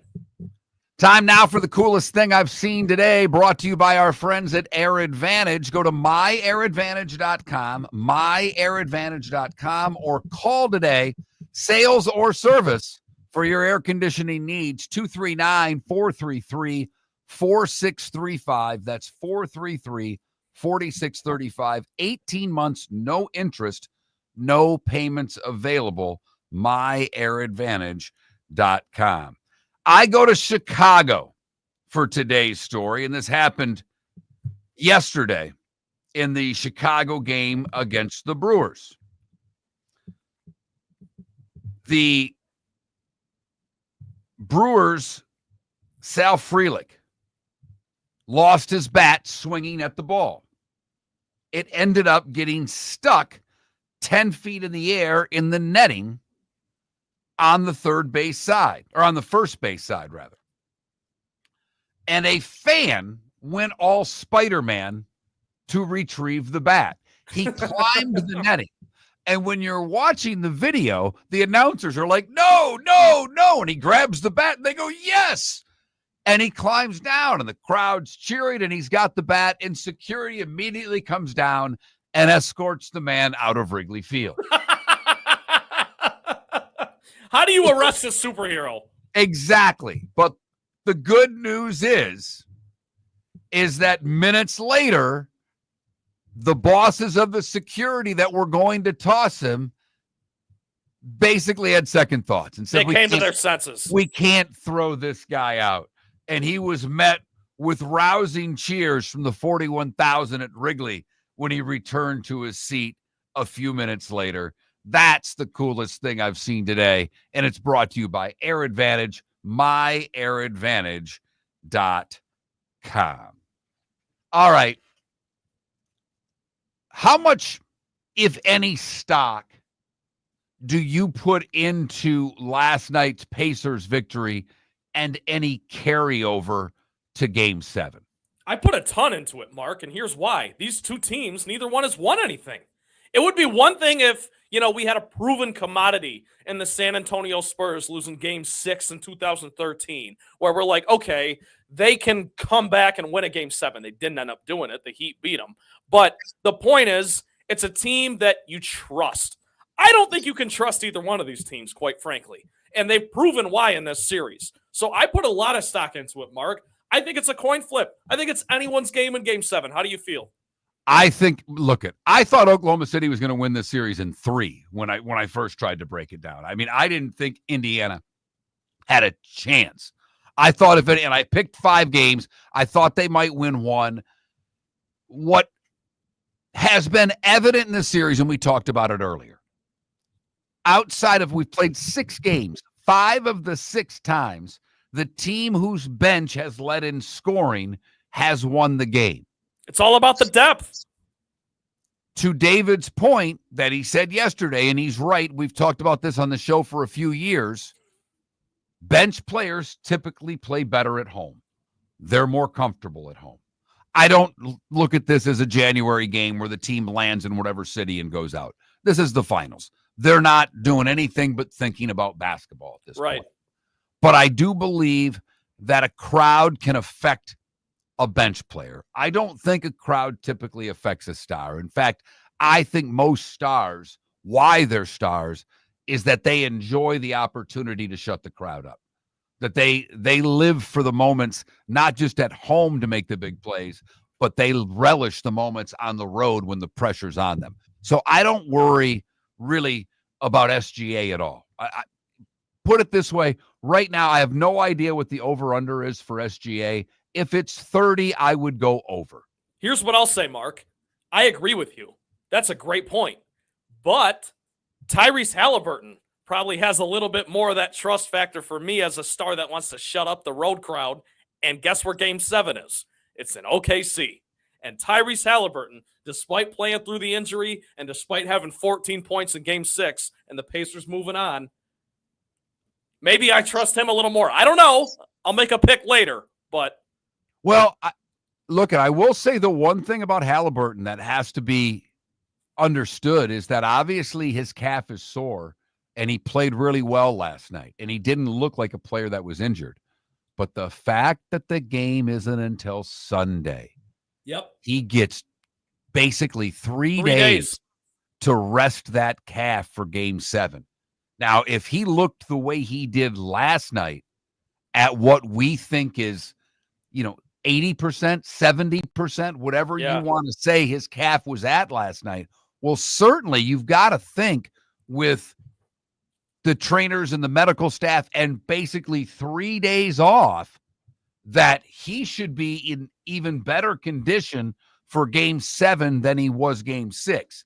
But Trent, the thing I would ask you, can you expect Obi Toppin and TJ McConnell to contribute in game 7 the way that they contributed in game 6?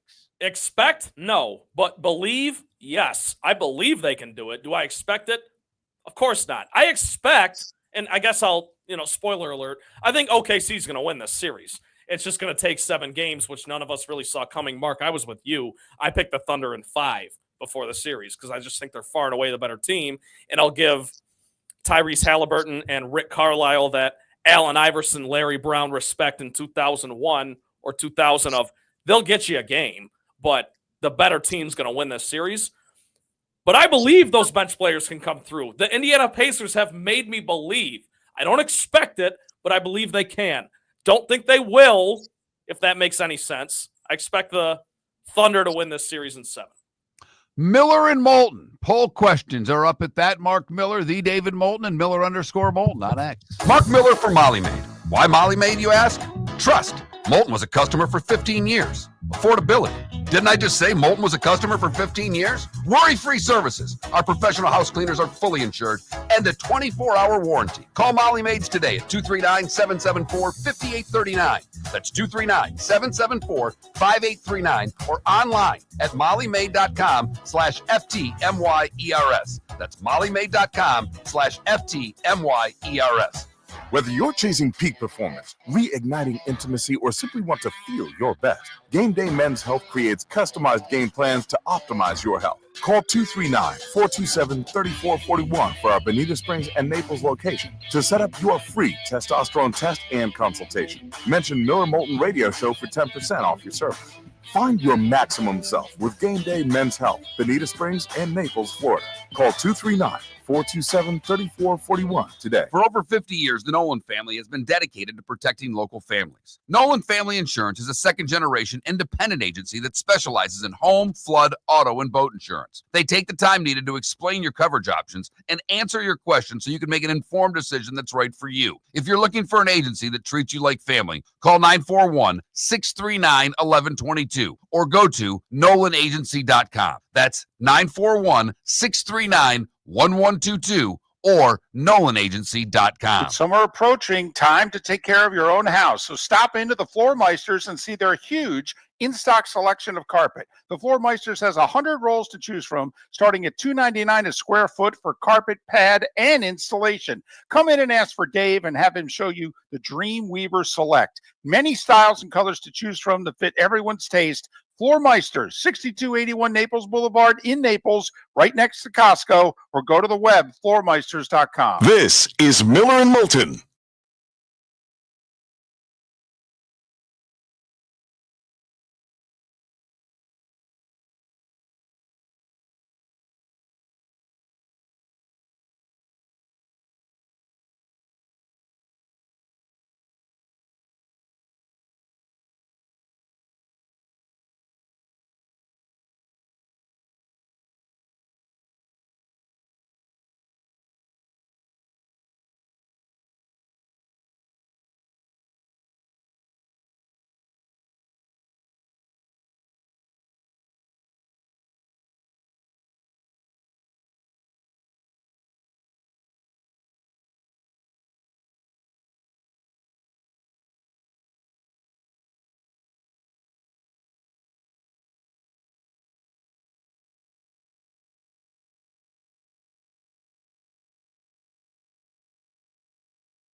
You got plans this weekend, Mark?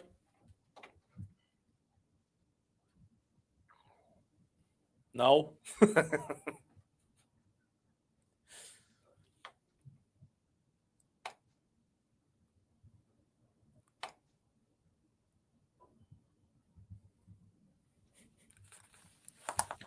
Trent, I'm struggling for something for this segment. And if we get through this segment, we're home free, brother. Say what? Sorry. I said I'm struggling for something for this segment because if we can get through this segment, we're home free. Well, let's talk. Let's just talk poll question. Long segment. That's a tough one to get through, but all right.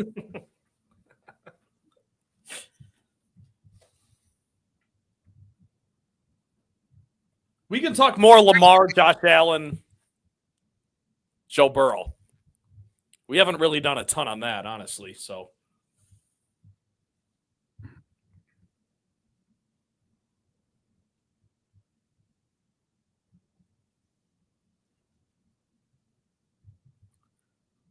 I tell my dad this all the time. I am so incredibly jealous that you guys got to witness the Bad Boys run. Oh, this week they had both their anniversaries of the championship. Oh, I would have given anything. Because the Red Wings also started to get, the Pistons got good first, but the Red Wings were on the come. And it was when I was in college. There was a Mexican chain called Chi-Chi's, and it was in Okemos. I'm aware. And we would drive there. I'd go with a couple buddies because every time the game started, it was happy hour. So it was cheap beers, and they had like free appetizers out. So you didn't have to pay to eat chips, cheese, and salsa. And I think I watched the entire playoffs in 1988 there, every game. Yeah. And it was so great. Yeah. It's like the 04 team. I do remember them, but I was 4 and 5 years old when those teams were that good, So I gotta give it to you, chat room. Those are really riveting subjects. Bo Nix, NFC North on June 20th. The Braves sweeping the Mets. We want to talk about how you Beth explain Johnson, to me how you do 17 minutes on any of those. 86 Celtics, I've heard a lot. I will tell you that, CBW. Also, CBW, you still tag me in a lot of tweets. I appreciate that. Thank you. After all this time, thank you.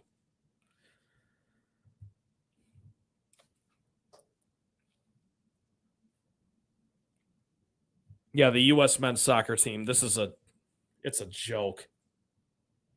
1-0. My big brother, he's really into soccer, specifically U.S. soccer. Here we go.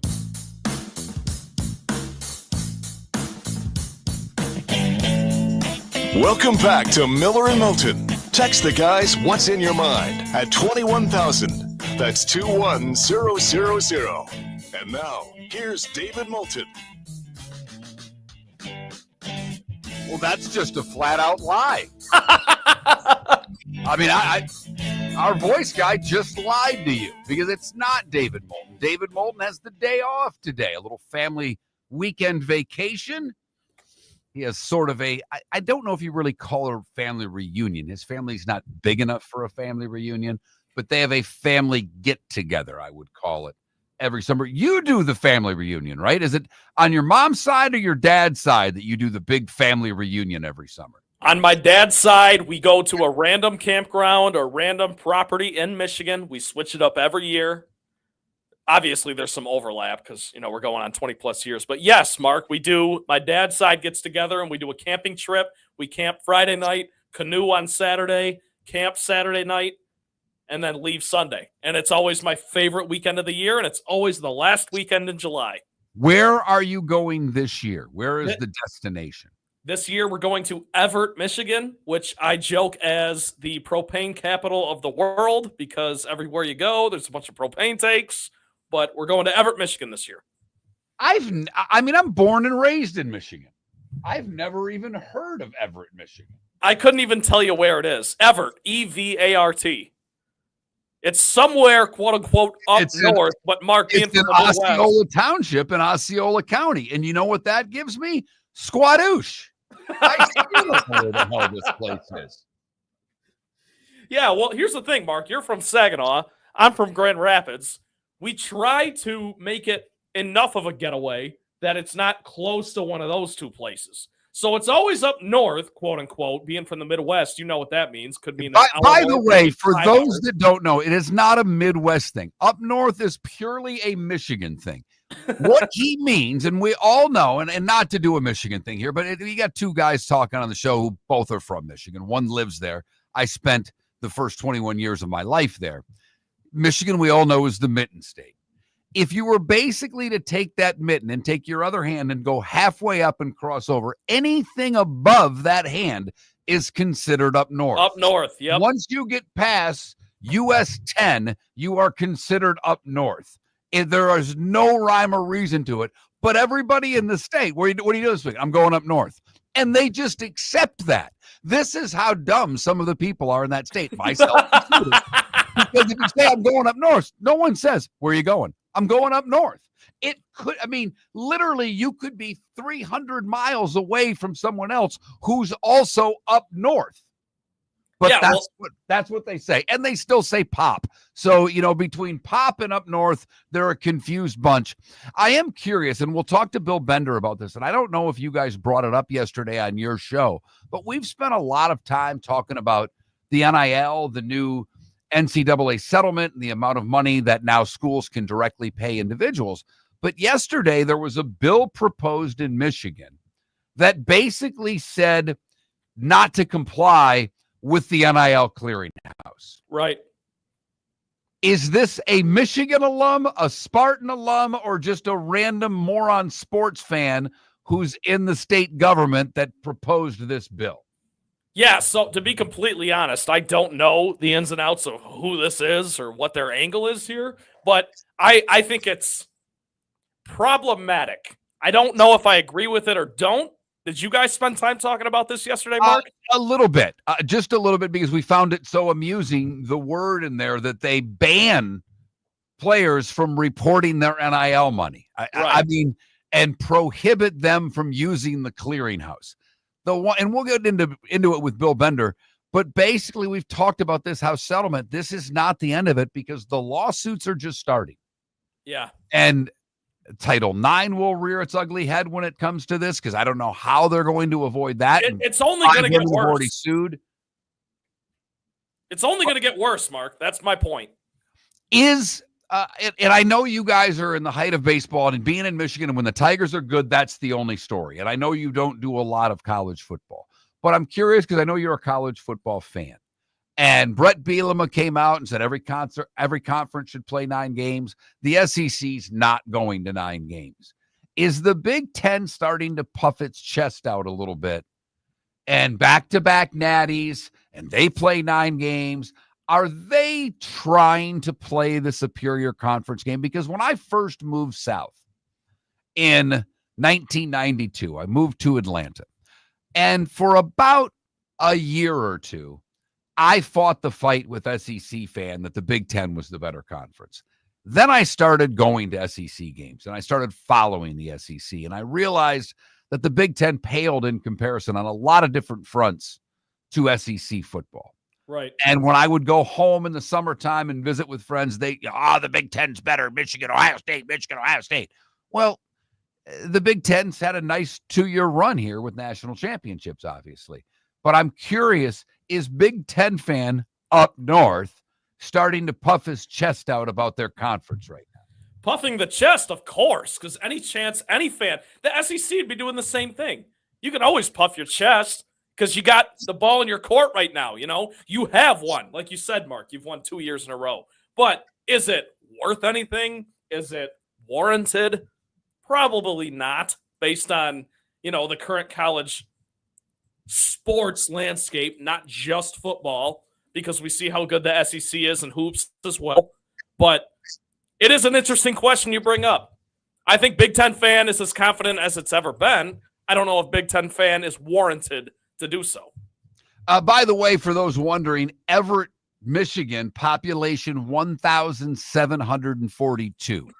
Maybe there's a reason why I haven't heard of it.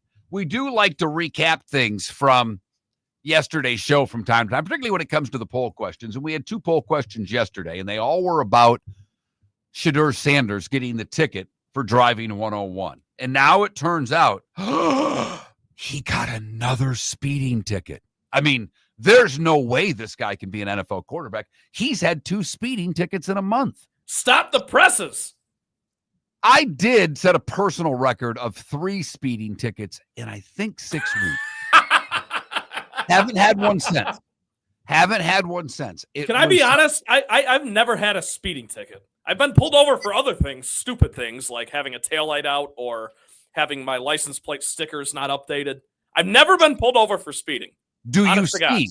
Oh, I speed all the time. Okay. So first off, I want your answer on the Shedeur Sanders ticket. Is that a bad sign for the young QB or a non-story to you? Non-story. I don't care. All right. Secondly, have you ever driven 100 miles an hour in a car before? You, not passenger. Have you ever hit triple digits driving a vehicle? Yes, but that's probably where we top out. I don't go too much further than 105. Fair enough. Yeah. Fair enough. So those yesterday, 74% of you said you've driven over 100, and 59% of you say it's a non-story. News came out yesterday, however, that Shedeur also had another speeding ticket. He was going 91 and a 65. He's looking more like a Georgia football player every day, and that usually bodes well in the NFL. I still don't care. Like I said, at one time, I got 3 speeding tickets in 6 weeks. And I happen to work for the company in the building where we use their studios now. The good part about the 3 tickets in 6 weeks is every bad story has a silver lining. I got an email from corporate because this company owns stations all over the country. And the email said that because of my tickets, I could no longer drive station vehicles, which means I didn't have to set up any crap for remotes because I couldn't take their car anywhere. Someone else had to do it. And at that time, I'm pretty sure we had the red van for the station vehicle. And you were taking your life in your own hands every time you took the red van out on the streets because you didn't know if it was going to stall in the middle of the road. You didn't know if you were going to blow a tire. You didn't know if the power steering might go out. I mean, this was not a safe vehicle. And I felt pretty good about not having to drive the company vehicle. Hey, look it. If I would hope that Shedeur Sanders can take his foot off the gas for a little while. I still think it's a non-story with all of the things that NFL players have gotten into trouble for over the years. And we let Deshaun Watson start. Oh, boy. You're worried about 2 speeding tickets. Here's what I will say, Mark. Anyone who has observed Shedeur Sanders' entire journey, his arc, his, college, pro so far career, if you don't think that guy has a good head on his shoulders, I don't know what you're watching. You might not like his dad, but you don't need to take that out on him. He has been nothing but gracious, smart, calculated in every answer he's given to every single question. And sure, he's had a couple speeding tickets, but I'm with you, Mark. It's a non-story because he's just like all of us. That's how I take it. So he drives a Dodge truck. He drives it fast. He's now done it twice. If he gets pulled, again, neither of these were with alcohol. There is no reports from either incident that he was abusive towards the police officers.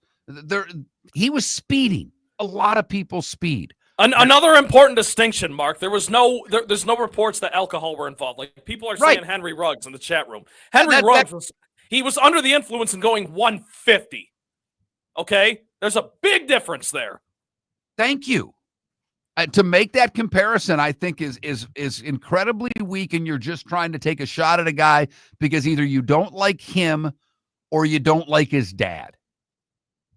And that's what I think. I think 90% of the Shedeur Sanders hate comes from a nepotism angle. Maybe more than that even. Maybe 95% of the Shedeur Sanders slander, hate. I don't think he did himself any favors to those that didn't like him the way that he acted towards the interviews. And we're finding out and he was very okay, that's fine. But I mean, he did some, because I don't think he did anything at Colorado that you can point your finger at. In fact, I've said it all along. That's what I'm after right there.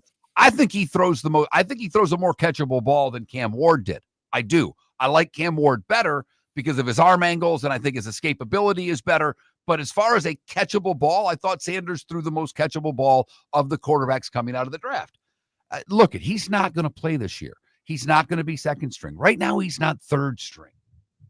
So I don't think it's a story, but we will keep our eye on it. We have 2 poll questions today.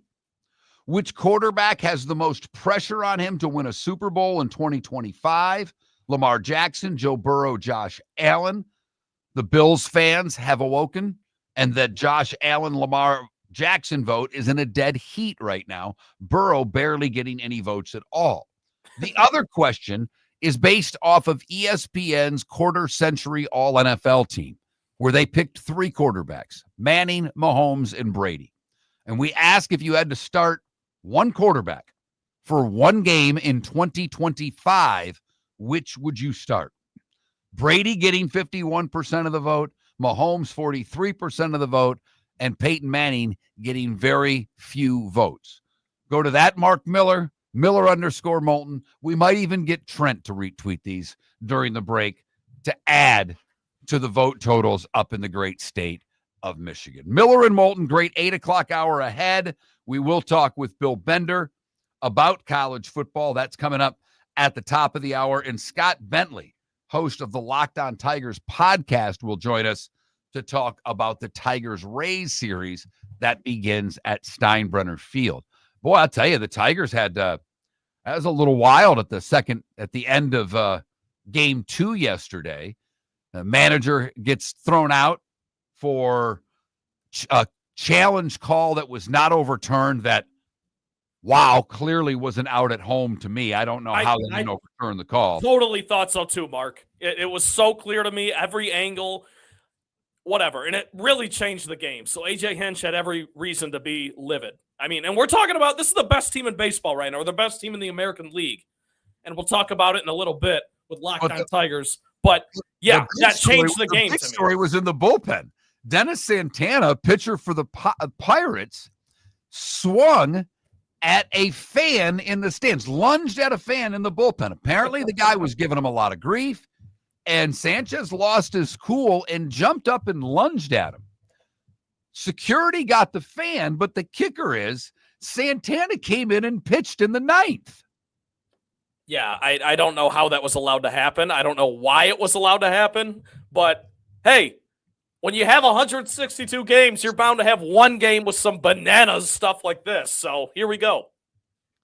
He pitched to one batter, got an out, then it poured, and there was a rain delay, and they pulled him. But very rarely do you hear about the fan-player fight, and then the player comes back in to pitch in the 9th inning to help the Pirates get an extra inning win and a split with the Tigers. We'll get more on that coming up with Scott Bentley in a little while. Miller and Moulton, thanks so much for listening. Miss any of the show, go to millerandmoulton.com to download anything you missed. American Paint Supplies is your one-stop shop for all your coating needs and has been for 30 years. American Paint Supplies is also your #1 Festool dealer in Southwest Florida. If you are a builder, cabinet maker, painter, or power tool enthusiast, Festool craftsmanship can be found at American Paint Supplies. Celebrating 30 years of service, and Festool is celebrating 100 years of excellence. Come to American Paint Supply for a perfect pairing of service and expertise on 6100 Shirley Street, Naples, off of Pine Ridge, or online at AmericanPaintSupplies.net. Summer approaching, time to take care of your own house. So stop into the Floor Meisters and see their huge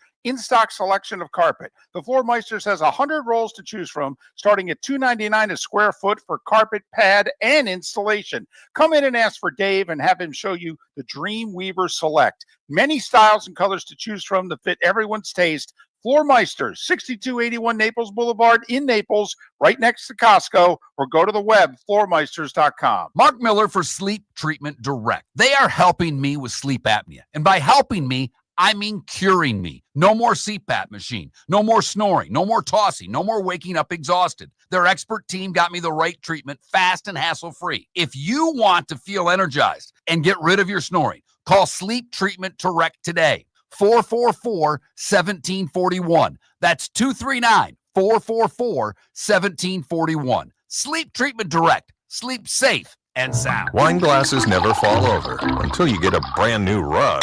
Oh, no! Ketchup bottles act normal till you're wearing a new shirt. Oh, you kidding me? And rocks slide peacefully on the road till the day you get a brand new windshield. Then they fly up off the road and attack without mercy. That's why new windshields from Glass Doctor come with our windshield protection plan. Unlimited repairs and one replacement for 12 months. Don't just fix it, protect it. Glass Doctor. A neighborly company. Mark Miller for Molly Maid. I've been a customer for over a year and cannot say enough good things about their service and communication. If you're a business owner, you can trust Molly Maid to do an exceptional job. Their expert team delivers tailored cleaning for whatever your needs, ensuring a pristine environment for clients and staff. Visit mollymaid.com/FT-Myers or call 239-418-0052. Molly Maid makes my home shine, and it will make your home or business shine too. Miller and Moulton are very grateful to you, the listeners, for making us one of the highest rated shows for men, because the working man is one of the toughest demos to reach, and we do. Great sponsors like Floor Meisters, American Paint Supplies, Glass Doctor, Sleep Treatment Direct, Game Day Men's Health, and Molly Maid recognize that, and we thank them. And if you own a business and working men are your clientele, the most cost-effective way to reach them is through us. Text Miller and Moulton at 21,000 or directly via X at that Mark Miller or the David. This is Miller and Moulton.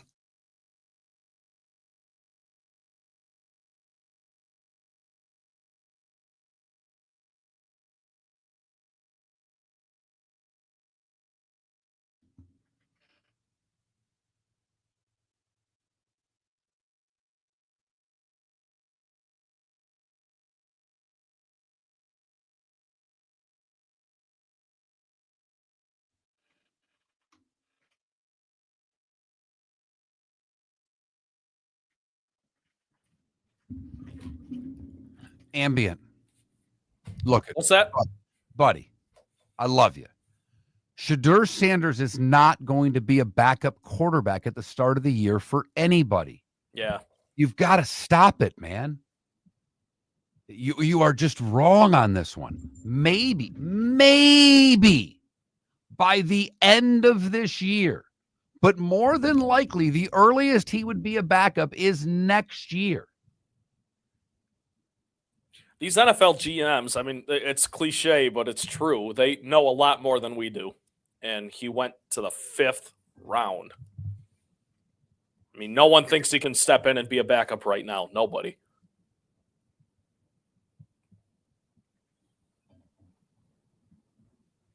I mean, you think if he gets put on the practice squad, Minnesota's going to jump up and down and go, oh, my God, we had 5 shots at getting him, didn't take him. Now we're going to put him as our number 2. Hell, Cleveland took another rookie. You know?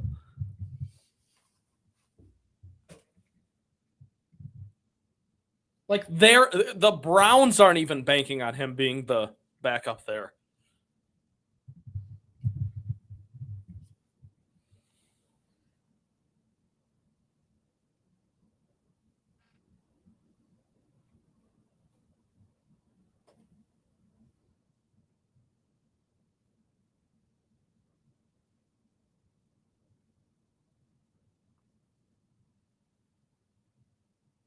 Motley Crue put out a new rendition of Home Sweet Home with Dolly Parton. That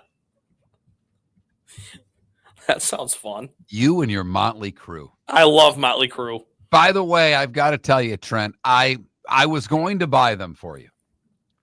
But when I clicked on the Rocky shorts and they were like $70, I can't stomach paying that for those shorts. I just can't do it, right?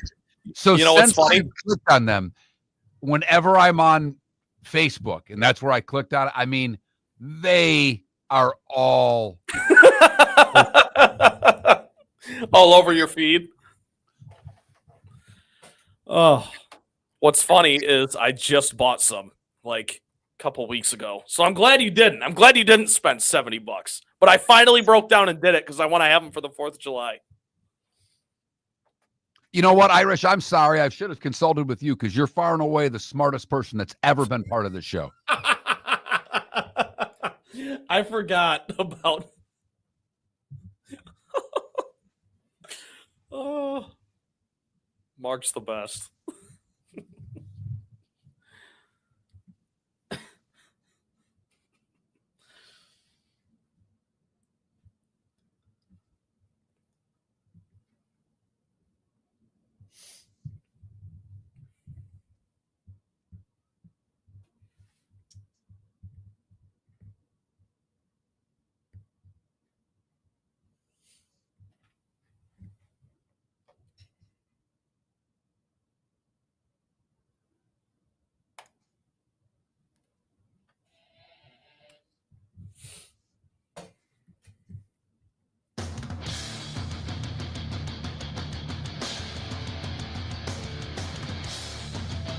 You're listening to Miller and Moulton, coming at you from the Floor Meister Studios. Floor Meisters, keeping it real.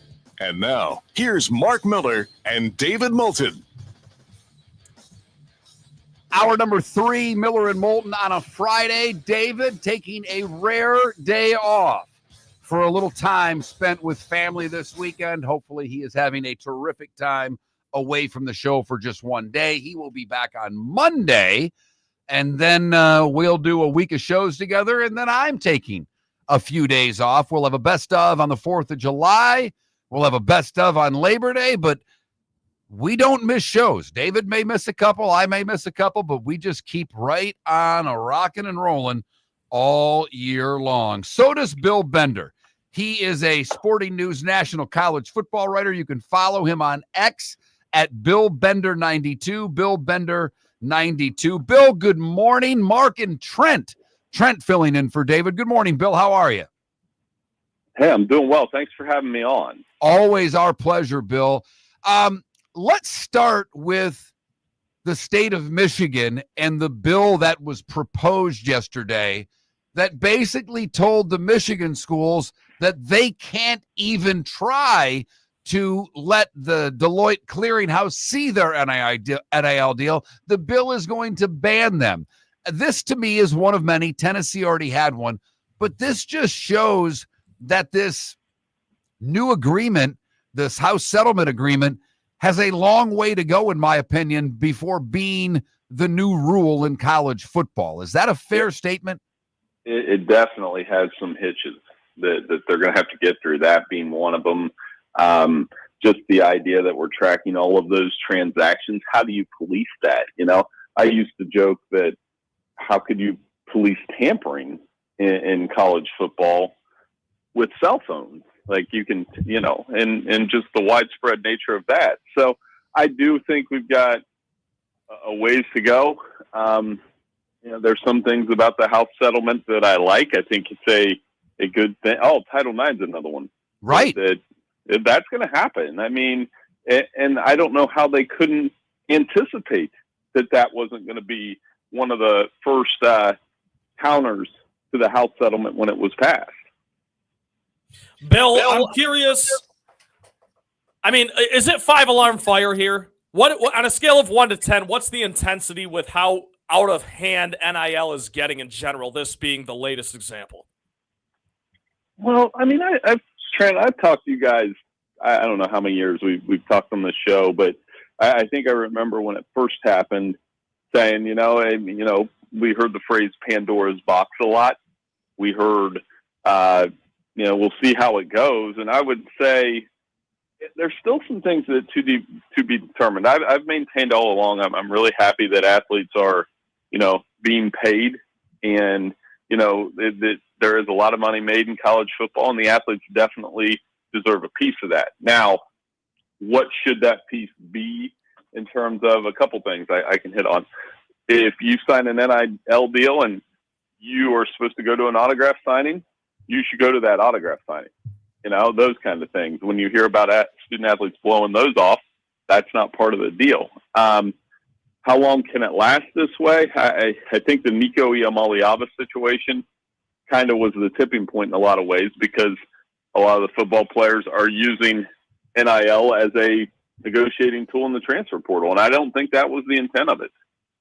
Well, the transfer portal has made a lot of news. The conference commissioners had their meetings in Asheville, and from the sounds of it, Bill, it did not go well at all. I mean, there was not a lot of compromise. There was not a lot really figured out. But from the sounds of it, the Big Ten wants the transfer. I mean, and let's just get down to it. What does the SEC want? What does the Big Ten want? And who's going to win that argument? Because at the end of the day, they're ruling college football. But the Big Ten seems to want a transfer portal in the spring. The SEC wants the transfer portal in January. They both have, I think, pretty good reasons behind it. I kind of lead towards the SEC because I don't think they should have spring ball and then players leave as you're trying to set up a team. But ultimately, do you think we're going to get to one transfer portal window? And which window, if so, will it be? Yeah, I think you should have a spring transfer portal, but it should only be for graduate transfers. Does that make sense? Yeah. Like, would that be a fair compromise? If you're a graduate player, and I would even go so far to say a graduate transfer with 1 year of eligibility left, where if you've graduated, you've done what you're supposed to do, but you've got 1 year left and you want to play and it's not happening at the school you're at, you should be able to go. That's one of the many things they're disagreeing on here as they're trying to get this college football playoff format expanded, the next chapter of it. And here's what I would do. And I've said this for the last 36 hours. In that room, I would tell the SEC, man, you've got to play 9 conference games. You have to. And then if you do that, we'll never go against your strength of schedule argument again, for at least for the time being. And the Big Ten, I would say, hey, we're not giving you 4 automatic bids. We're just not. It's a really good conference, but I don't like assigning multiple automatic qualifiers to a conference. And I think you start the negotiating around the 5-11 model. I don't think it's that difficult. And I think they're making the playoffs that much more complicated as a result. Well, Bill, if you think these conferences are making it more complicated, and I don't necessarily disagree with you either, but Mark brings up the tug of war between the Big Ten and the SEC. Who do you think right now is running the landscape of college football in particular? Just those two, and that's the issue. There's reasons why both of them are. It's ESPN and the SEC, and this is a conference that has won a ton of national championships since the BCS era. Some are arguing, well, that might not happen with NIL. I would argue the parity in the SEC, the increased parity in the SEC, result of adding Texas and Oklahoma, and Nick Saban retired. Nick Saban left the SEC championship. So, I think that's part of it. And has great TV deals and is riding high right now because Ohio State and Michigan have won back-to-back national titles. And it hasn't happened in my lifetime. As you guys know, I live in Central Ohio. The Big Ten has not won back-to-back national championships in my lifetime. So between the money, the revenue, and the TV, those two definitely do it. I think the SEC has more competitive depth in their conference, but the Big Ten closed a little ground by creating this 18-team, coast-to-coast conference that Oregon won last year, and it worked. It did work, and the SEC, ended up with a few less teams than they thought they would get in the playoff, and they still played 8 games. Now, the coaches don't want to leave the 8 games, so it seems. They want the 5-11. The athletic directors and presidents want the automatic bids. The SEC, to me, Bill, has to get done fighting with themselves before they can try to figure out how they and the Big Ten are going to move forward in the playoff. Is the SEC any closer to figuring out what it is they want going forward, because some want the automatic qualifiers, but most of the coaches don't. Yeah, I think they got to listen to their coaches. Coaches are the ones out there, and having these arguments and having to go through an SEC schedule. And I do think if we went to 16 teams, most of the problems would be solved. That, like last year, for example, we talked a lot about Ole Miss, South Carolina, and Alabama not getting in a 16-team format. All three are in. And the only SEC team that in the top 25 that would be left out at that point would be Missouri. So, and I think the SEC can live with that. They're going to have teams left out still, but they're 16 teams. So I think the 5-11 model that the coaches are pushing for is better than anything else that I've seen. Other than, to me, I would just 16 teams in order. I wouldn't tweak with the order. I would take them as they're seated, and I would play the first 2 rounds on campus because, as I pointed out multiple times, Georgia has a 32-game home winning streak. You don't think it would have been advantageous for them? I know they got a bye, but don't you think it would have helped them a little bit if they would have played Notre Dame at home? No doubt. No doubt. Bill, I'm curious. You're plugged in. You know these teams. You know these programs. You know this conference. Is there any coach in the SEC that's swimming upstream, so to speak, or going against the grain here? Is there anyone who is the voice of reason the other way in the SEC? Not really. I think Lane Kiffin's been pretty open about his feelings about it, and most of them are. And I think most of them favor the 5-11. And I think that's something that you'll continue to see. They took turns talking about that at the SEC meetings in Destin. And I think most of them are in agreement with that. Now, for example, Kalen DeBoer, he made the comments that, it would have been interesting to see some other teams play our schedule, which was a direct shot at SMU and Indiana. The schools that made the playoff but had fewer losses. Now, my counter to that is if Alabama really wanted to make the playoff, they laid a tremendous egg at Oklahoma last year. And Vanderbilt. So, win one of those, you would have been 10-2. And you probably would have been in over SMU. So I think most of them are going to favor that 5-11 model, and I think that's what we're going to get to. I think we're going to get to the 5-11 model also. But one of the things that we've wondered about is why the ACC and Big 12 wouldn't jump at the 4-4-2-2 model, because last year, if we went to 16, I think you're off, Bill, because I think Miami would have got in with Alabama and Ole Miss. So the ACC would have ended up with a third team, but the Big 12 would have still had 2 or 1. And I think most years the Big 12 will have 1. Do you think the ACC and the Big 12 are making a mistake by not going for these automatic qualifiers? Kind of. But you said it. The ACC did have 2 playoff teams last year, and they were able to, get multiple bids. The Big 12 playoff team, but their one playoff team got a bye. I think they're more into that part of it, where they want that guaranteed bye week as being a conference champion, and we've moved away from that, obviously, with straight seeding.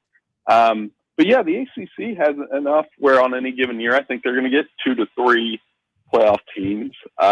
And they were fun teams last year. I thought, and I was on here, I think, saying that I thought SMU did deserve to make the playoff last year. So I think, like you said, if they had that 4-4-2-2, sorry, I had to get that right, model, that they would certainly be in favor of it. Bill, as always, appreciate your time. Enjoy the rest of your summer, and we'll catch up as we get ready for the college football season. Thanks for having me on, guys. Have a great week. Bill Bender from the Sporting News right here on Miller and Moulton. Southwest Florida's scorching heat is on its way. Stay cool with Air Advantage. As a proud Rheem Pro partner, Air Advantage delivers top-notch air conditioning solutions to keep you cool and comfortable. Right now, enjoy 18 months, no interest, no payments on qualifying systems. Call 433-4635 today. for expert installation and unbeatable comfort all summer long. Online at myairadvantage.com. Air Advantage. Call today, 433-4635. Whether you're chasing peak performance, reigniting intimacy, or simply want to feel your best, Game Day Men's Health creates customized game plans to optimize your health. Call 239-427-3441 for our Bonita Springs and Naples location to set up your free testosterone test and consultation. Mention Miller Moulton Radio Show for 10% off your service. Find your maximum self with Game Day Men's Health, Bonita Springs and Naples, Florida. Call 239-427-3441 today. With summer approaching, time to take care of your own house. So stop into the Floor Meisters and see their huge in-stock selection of carpet. The Floor Meisters has 100 rolls to choose from, starting at $2.99 a square foot for carpet, pad, and installation. Come in and ask for Dave and have him show you the Dream Weaver Select. Many styles and colors to choose from to fit everyone's taste. Floor Meisters, 6281 Naples Boulevard in Naples, right next to Costco, or go to the web, floormeisters.com. American Paint Supplies, for nearly 30 years, is your one-stop shop for all your coating needs. If you are a designer, a contractor, a professional painter, or a weekend warrior, American Paint Supplies is the place where experts go to get expert solutions. At 6100 Shirley Street in Naples off of Pine Ridge, American Paint Supplies delivers the best solutions with the best products with the best support. Meet Gene and his team today at American Paint Supplies. Call 239-566-2700. That's 566-2700 or online at AmericanPaintSupplies.net. This is Miller and Moulton.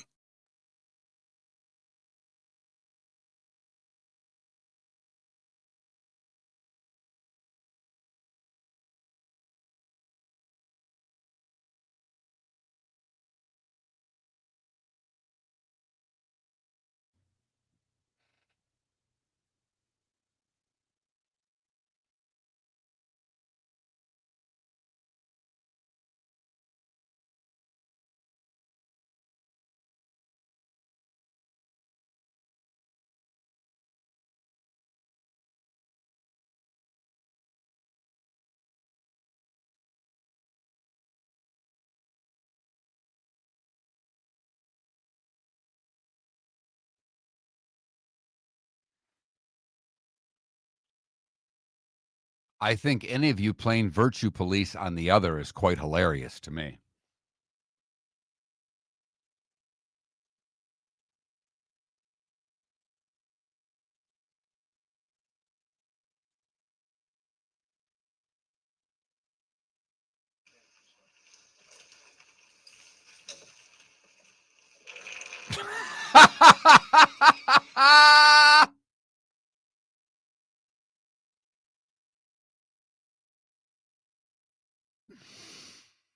That's funny.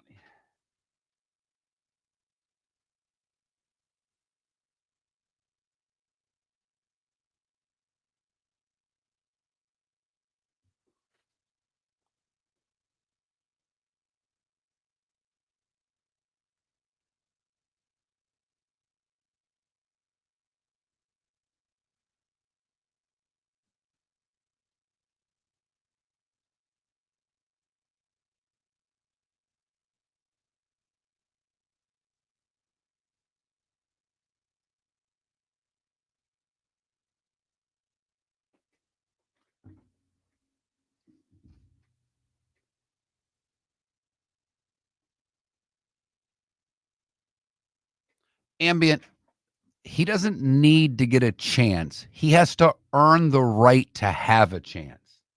You don't just get it, hey, you're Shedeur Sanders. You played good at Colorado. Here, you can quarterback my team. That's not the way it works. I know you watched him in college. Believe it or not, a lot of us watched him in college. He's a nice college quarterback. He held the ball far too long, way too long. He has no mobility whatsoever. There are limitations of this young man.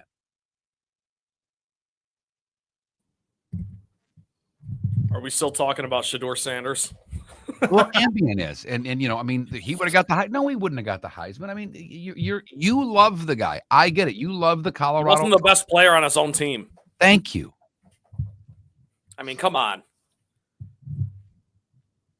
Two things can be true, Ambient. You can like the quarterback and still understand that he might have limitations in the NFL.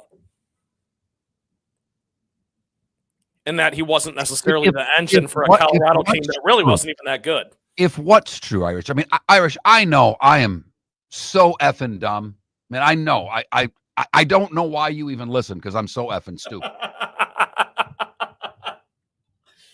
Mark, you know nothing. Oh, Irwin knows nothing. I know. I mean, yeah. I mean,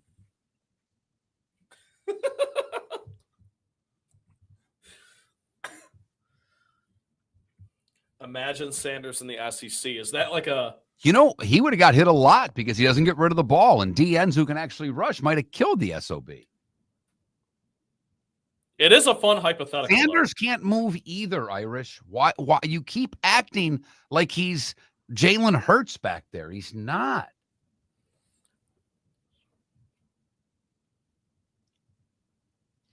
He wasn't drafted in the 5th round because of his last name. He was drafted in the 5th round because he acted like an ass in the interviews, and he alienated himself from a lot of teams who said, I'm not drafting this guy to be at best a backup this year. I don't need this. It has nothing to do with his last name. Nothing. Some of the backlash in the media does, but these teams...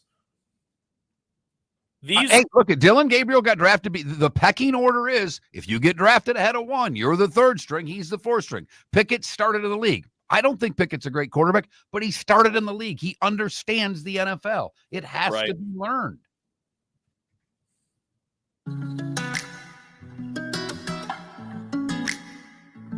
Welcome back to Miller and Moulton. Text the guys what's in your mind at 21,000. That's 21000. And now, here's David Moulton. Once again, a blatant lie. The show's off a mark. Well, it's not off a mark. It's off of David. It has a mark. That's me, Mark Miller. Trent Ballard for David Moulton this morning. Text line open at 21,000. If you've not texted the show, you need to text the keyword Miller. If you've not texted the show in a long while, I would suggest doing the same. The good news is that if you texted it in the past, the guy who gets all the text is Trent. And he's gotten a couple this morning of people that aren't texting the keyword Miller. I would hope you're answering them with keyword Miller. Yeah, I do every time. I send it right back. I'm like, hey, guys, this is not Miller and Moulton. We're not talking about the Miami Dolphins right now. However, thanks for listening. 2 poll questions today, both football related, both quarterback related. Which QB has the most pressure on him to win a Super Bowl in 2025? Josh Allen now with the lead over Lamar Jackson by mere percentage points. Joe Burrow getting virtually none of the vote. And I think Joe Burrow, maybe not to win the Super Bowl, but the pressure on Burrow, Trent, you brought this up earlier. They have a playoff gap now. They are not anywhere close to most people of being the best team in that division. That's Baltimore. So the first thing the Bengals have to do is be better than the Steelers. And why I think most of us think they will be, if Burrow doesn't make the playoffs this year, after getting the bag and getting the bag for Chase and getting the bag for Higgins. And potentially not getting the bag for Hendrickson. Right. I mean, I think Hendrickson will get paid. Not what he wants, but I think they will pay him. I do too, but my point is, I mean, even with those 4 guys have been healthy the last 4 years. They haven't broken through. The last 2 years, they haven't made the playoffs. So the whole angle, if you're going to vote Joe Burrow on this poll question, it's a great question, by the way, Mark, because there's pressure on all 3 of those guys in different ways, slightly. But the whole thing about Joe Burrow is like, okay, he had a fantastic statistical year last year, right? Fantastic. Maybe the best statistical year out of any quarterback. And then they don't make the playoffs for the 2nd straight year because the defense is so horrendous. And you're putting all your eggs in one basket, so to speak. You're paying all these receivers and your quarterback, and your D-end is holding out, and your defense sucks. So that to me is the pressure on Joe Burrow. Can you take one step above what you did last year to elevate this team to the playoffs? And I just don't know if it's possible. Not because he can't do it, but just because look how great his numbers have been. And yet Burrow, to his credit, blamed himself Yeah. For not making the playoffs last year. He's like, I've got to play better if we're going to make the playoffs. So And that to me is putting the burden on himself. And maybe he's just saying the right thing there. That's PR. I get it. But the point is there pressure on Joe Burrow? Just like there's pressure on Lamar and Josh Allen in different ways going into next season. Absolutely there is. So there's really no wrong answer. And this is one of the finer poll questions that your show has had in a while. The other poll question is, if you had to win one game in 2025, which quarterback would you choose to start? ESPN had their all-quarter century team, and they named Brady, Manning, and Mahomes their 3 first-team quarterbacks, if you will, and Tom Brady getting 52% of the vote, Mahomes 42% of the vote, and Peyton Manning just 6% of the vote. All right, I'm going way off the beaten path because this is a non-sports story that cracked me up. And I've got to get to it. All right. What I do to remind myself of these things is when I see a story, I text the story to myself. And I've got a handful of things that I had, and this one's non-sports related. But this guy's something. Have you ever heard of Pavel Durov? He is the founder of the company called Telegram. It's a messenger app, and he is a billionaire.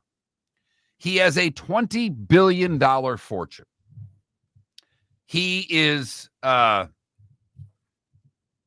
decided that he's going to split his fortune among his children. And that seems, that would make sense to any of us, right? How many kids does he have? He has 6 children with 3 different partners. Oh, boy.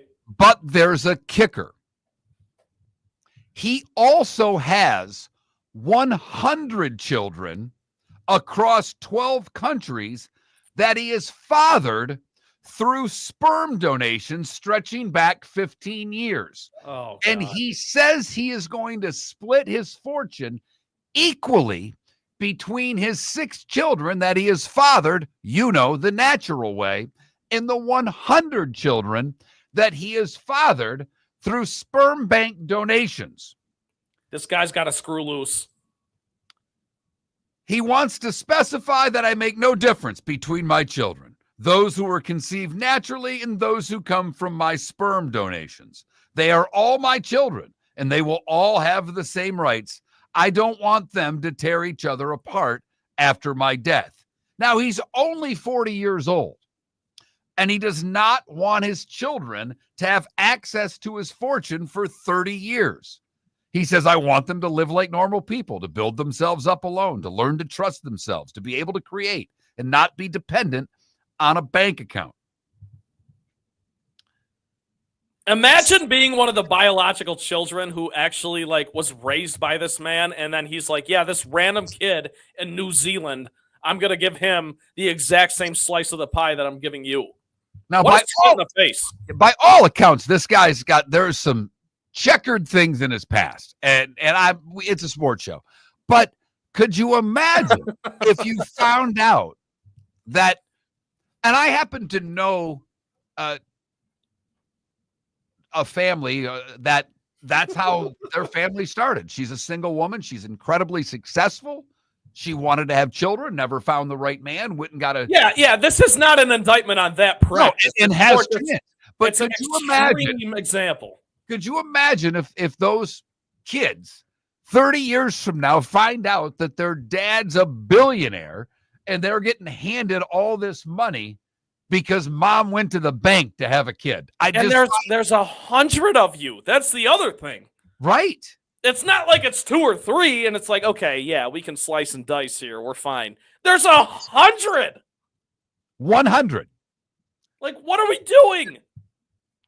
Now, back to the poll question we almost had from earlier this week, that the New York Post had a story that the majority of you, when, doing what you do alone, are thinking about an ex.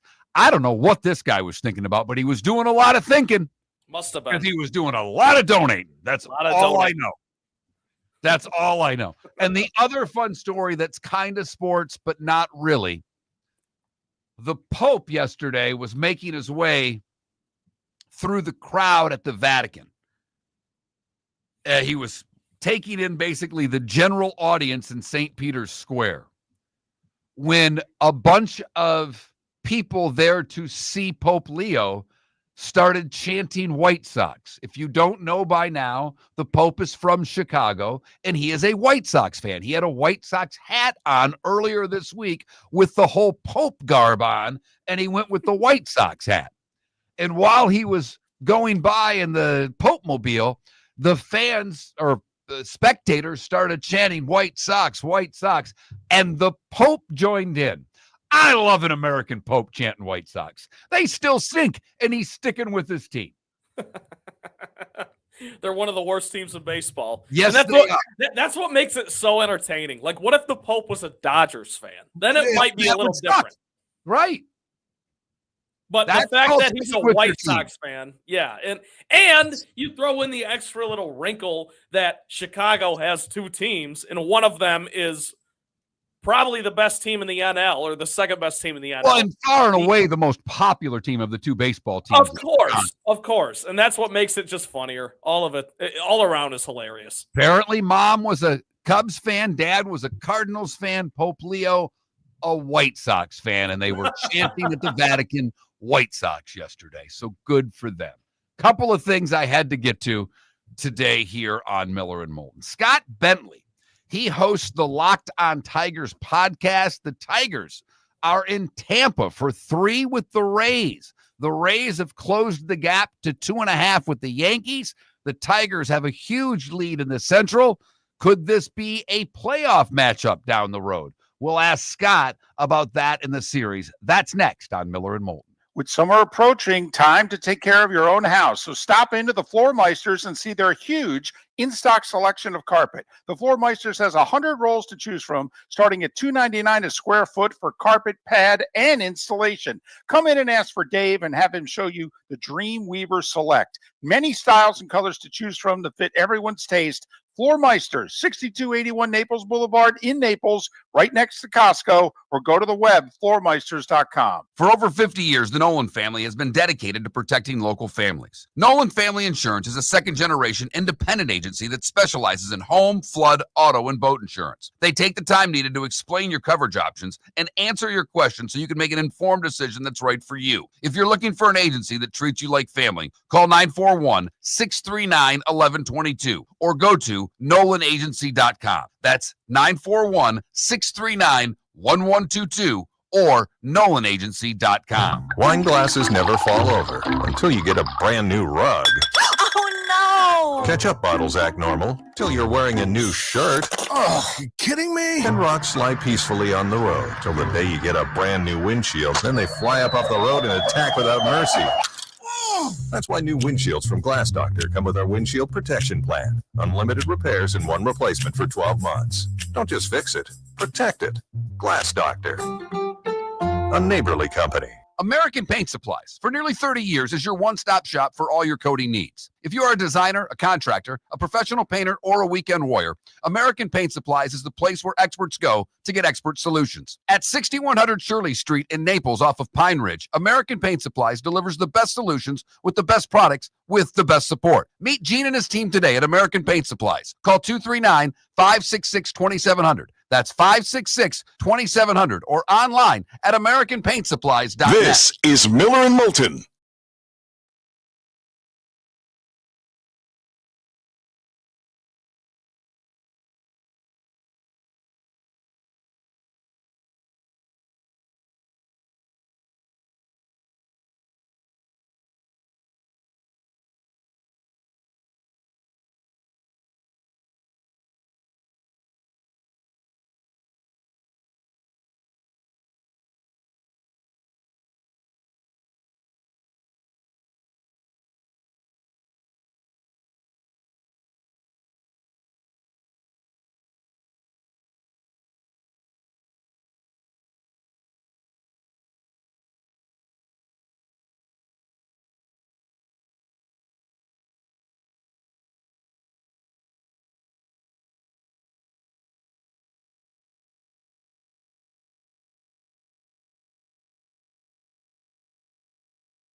Twitch chat room, what's up?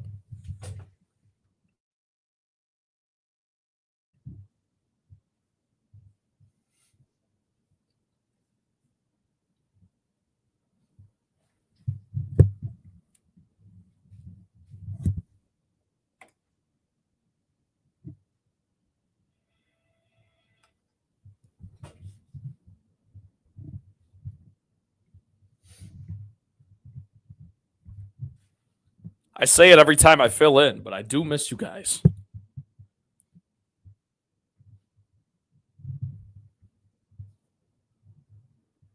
Deadstruck going well. Still producing. I'd like to have my own show soon. Yeah. More on that later, I'm sure. Baby Jules, I miss you too.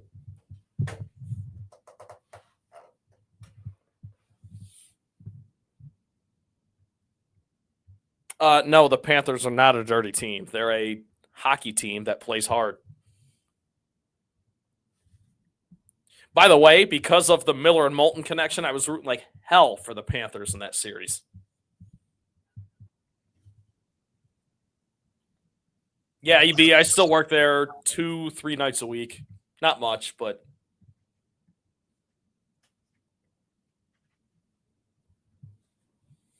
Trent, I have to laugh now that I'm doing this. yeah. I think about yelling at you, call the guest. It's like I usually wait until it's about a minute 15 before. There are things that when you're sitting here, shut up, host. I got this. And it's great when they don't answer on the first ring. Oh, or you got to go to a voicemail or whatever. It's the worst. I got to call. Oh, it's the worst. That's funny. –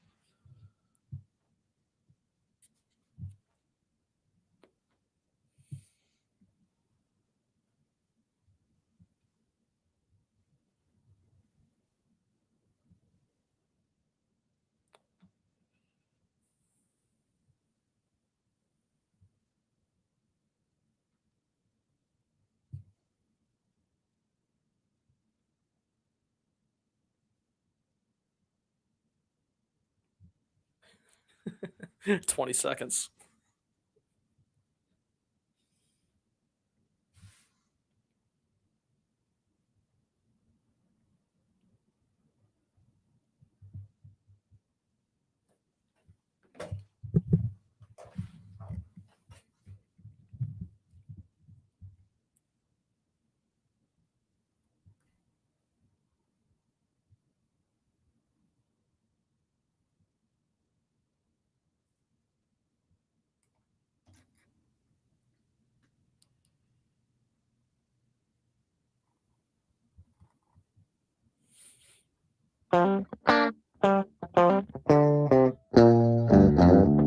You're listening to Miller and Moulton. And now, here's Mark Miller and David Moulton. Well, that's half true. Mark Miller and Trent Bally. Trent filling in for David today. David will be back on Monday, taking a little time with the family. He does a family gathering.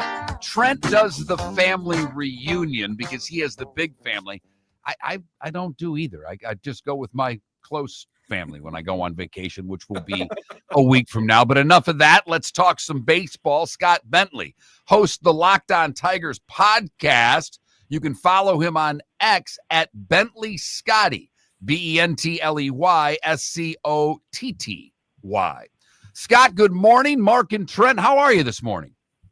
I'm great, man. I appreciate you reaching out and having me on. Yeah, last night the end of the Tigers game was pretty interesting, but great season, obviously. So you don't catch me in a bad mood too often. Well, no doubt. It's been a great start for the Tigers, and truth be told, Trent, who's filling in, is actually in Michigan. I'm born and raised in Michigan, even though I'm down here in Florida. Spent many a summer on Michigan and Trumbull watching the Tigers back in the day. But obviously Detroit's off to a great start. But let's talk about last night with the incident in the bullpen with the pitcher for Pittsburgh basically going after a fan. Tell us what happened from your vantage point. The funniest part about that is that he went after the one guy at the park in a Pirates jersey. Like, I don't know what happened. I have no clue. The only like videos and whatnot that have surfaced are just, the last like 15 seconds where he goes after him. I don't know what was said. I have no clue. I'm not gonna play judgment, but I think it's hilarious that the Pirates were on the road and he swung at a guy in a Pirates jersey in the bullpen, and then. What, an inning later? Now there's a rain delay in there, but an inning later, then you have Tommy Pham in the on-deck circle, and he gets 3 fans ejected for, talking and chirping him. It was a wild ending to a very, very long day of baseball. Dennis Santana was the pitcher for the Pirates that went after the fan, Tommy Pham, in the 10th, who ended up scoring what would be the winning run, had 3 fans ejected. Scott, thanks for joining us, man. Yeah, like Mark said, I'm here in Michigan, so I'm around this every single day. I got to ask you, Jackson Jobe goes on IL. He has Tommy John surgery. How important is it for the Tigers to feel this sense of urgency to maybe go add another right-handed arm or left-handed arm, whatever, a starting pitcher who you can rely on for 4, 5, 6 innings? Because we saw yesterday, Tyler Holton, Cater Montero, maybe not those guys. Yeah, it's interesting. I defend Montero a little bit. He's got an ERA of about 4, and he's a minor leaguer. Like the fact that he's come up and kind of filled that void, I think has been fine. But to your point, you want to be more than fine, right? Like you want to put yourself in a position where you have really quality arms going out there every day. I think Reese Olson should be back relatively soon as well, which obviously will take some of the burden off of that. I think also Sawyer Gibson-Long, who went, a year and a half, almost 2 years without pitching due to injuries, now is back and looks really sharp. So if you can get him stretched out. But I think the deadline will be super interesting. I think they'll be in the market for a starting pitcher, to your point. And I, honestly, in the same breath, maybe even more so, I think they're going to be in the market for bullpen help. I really think that they are just going to try to add as many quality arms as possible, whether they're, starters or relievers. I think they probably just want to bolster up the pitching side of things as best they can with, the injuries that they've kind of had to deal with. But this team's forte and their strength is pitching development at this point. So even if they don't go out and get, I don't know, Seth Lugo or whoever the best starting pitcher on the trade market is going to be this deadline, there's still at least somewhat of a faith, among the fan base of okay, if anybody can figure it out, it's probably the Detroit Tigers, which is at least nice reassurance. But I agree with you. I think a starting pitcher and probably one, maybe even multiple bullpen pieces are probably in the cards. Before we get into this series with the Rays, I'm curious of what your thoughts are long-term for the Tigers. Because obviously they came out of nowhere last year in August and have picked right up where they left off. And it looks like this is a damn good team, and it's young, and it could be for a while. When Mike Ilitch was alive, he had no problem spending the money to keep players and acquire players. The new owner, his family is not Mike Ilitch. They don't chase the ring the way that Mr. Ilitch did. How confident are you that the current ownership group is going to spend the money to keep this young talent with Detroit long term? Yeah, well, I think, the highlight of that question really lies within what they decided to do with Tarek Skubal. I think that's probably the epitome of that question. Right now, the Tigers are in the bottom half of the league in payroll. They did go up a little bit from last year to this year. I think they're about 18, 19, kind of in that range. But Tarek Skubal is in my eyes, very biased, but the best pitcher on the planet. And I think that he is probably going to ask for, being a Boris client as well, he's probably going to ask for a contract that would make him the highest paid pitcher in the history of baseball. And I think it's hard to deny him of that or tell him that he's not deserving of that. So I think that's really that will answer a lot of those questions. If they're willing to give Tarek Skubal, $350 million, $400 million, even over 10, 12 years, then there you go. That answers the question. But yeah, Chris Ilitch is not like Ilitch, right? His son has not run the team like his father did in terms of spending. And I think for me, the reassurance I get is the fact that the Detroit Tigers farm system is widely considered to be one of, if not just straight up the best farm system in baseball. They have a lot of young minor league talent that's going to come through the system over the next couple of years. A lot of players I'm really, really excited about. But, Scott Harris, when he got hired, he said one of his goals was to retain talent, right? Was to develop and retain. That was part of his introductory press conference, and part of retaining is paying. So I think a lot of those questions will probably be answered with Skubal, and then when it's Riley Green's turn, same thing. The other thing that gives me reassurance is they did offer Bregman a pretty fat contract. It was over $200 million in 6 years in the offseason, and he went with Boston Steel instead. And at the end of the day, you can't force anybody to sign the paperwork. You can just put the money in front of them and kind of hope for the best. So we've seen a little maybe of evidence that they might be more willing to do so. But I mean, you're certainly right. Over the last 8 years of Chris Ilitch, they're really haven't paid anybody at all. So I think that'll be a really crucial point kind of for the fan base for sure. Talking to Scott Bentley, host of Locked On Tigers. Follow him on X at Bentley Scotty. Scott, someone we haven't even mentioned yet is Javier Baez. He's up to 293. He's leading or among the leaders in All-Star voting. Might be an All-Star again. Huge bounce-back season. Definitely his best season in Detroit so far. What can you say about El Mago, as they call him in Detroit? Not enough. I think, everyone wants to focus on the offense, which is very understandable. And I'm not going to get in the way of that because, it's truly remarkable what he is doing. And I've tried a show to, kind of highlight why or maybe give somewhat of an understanding of, what is happening to cause this. But I think for me personally, the biggest thing that he has done this year is actually not in the batter's box at all. It's the fact that for the first month and a half to 2 months of the season, he played center field. That is wild. Okay, we have, over in Boston, Rafi Devers just got traded to San Francisco because he wouldn't move to first base or DH, and it's not that black and white, but you get the point.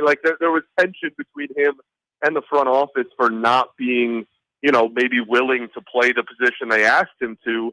Javi Baez was one of the worst hitters in all of baseball over the last 2 years, arguably literally the worst.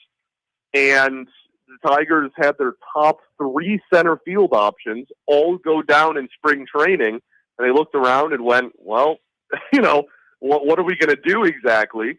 And Javier Baez, they were like, hey, Javi, you're athletic. You want to try center field? And not only did he do it, he was he graded out analytically as a plus defender in center field. You mentioned his all-star voting. He's getting votes as an outfielder. He is not, if he makes the all-star game, it's not going to be as a shortstop, despite the fact that he's back playing there now because Parker Meadows is healthy.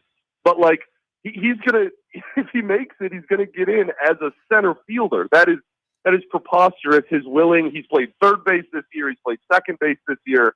The fact that he has been so willing and has not, questioned anything or made it a big deal, that he's kind of turned into more of a utility player. Does it make the contract worth it? No. It's 1 year. What are we, 3 years into this thing, and he's a utility player? But the fact that they are getting value out of him, and everybody in the clubhouse just loves him, is great. And then when you add on top of that the fact that he's actually, hitting, had a 2-home run night the other night, I think you really can't say enough great things about how this year has gone for him. Yeah, particularly after the way last year ended with basically they just kind of sent him home. I mean, he wasn't even a part of what they did when they made that great run. All right, the Tigers are 48-28, 20 games above 500. If they play 500 ball the rest of the year, if I've got this right, that would give them 91 wins. Will that be enough to win the division in your estimation? Loaded question. I think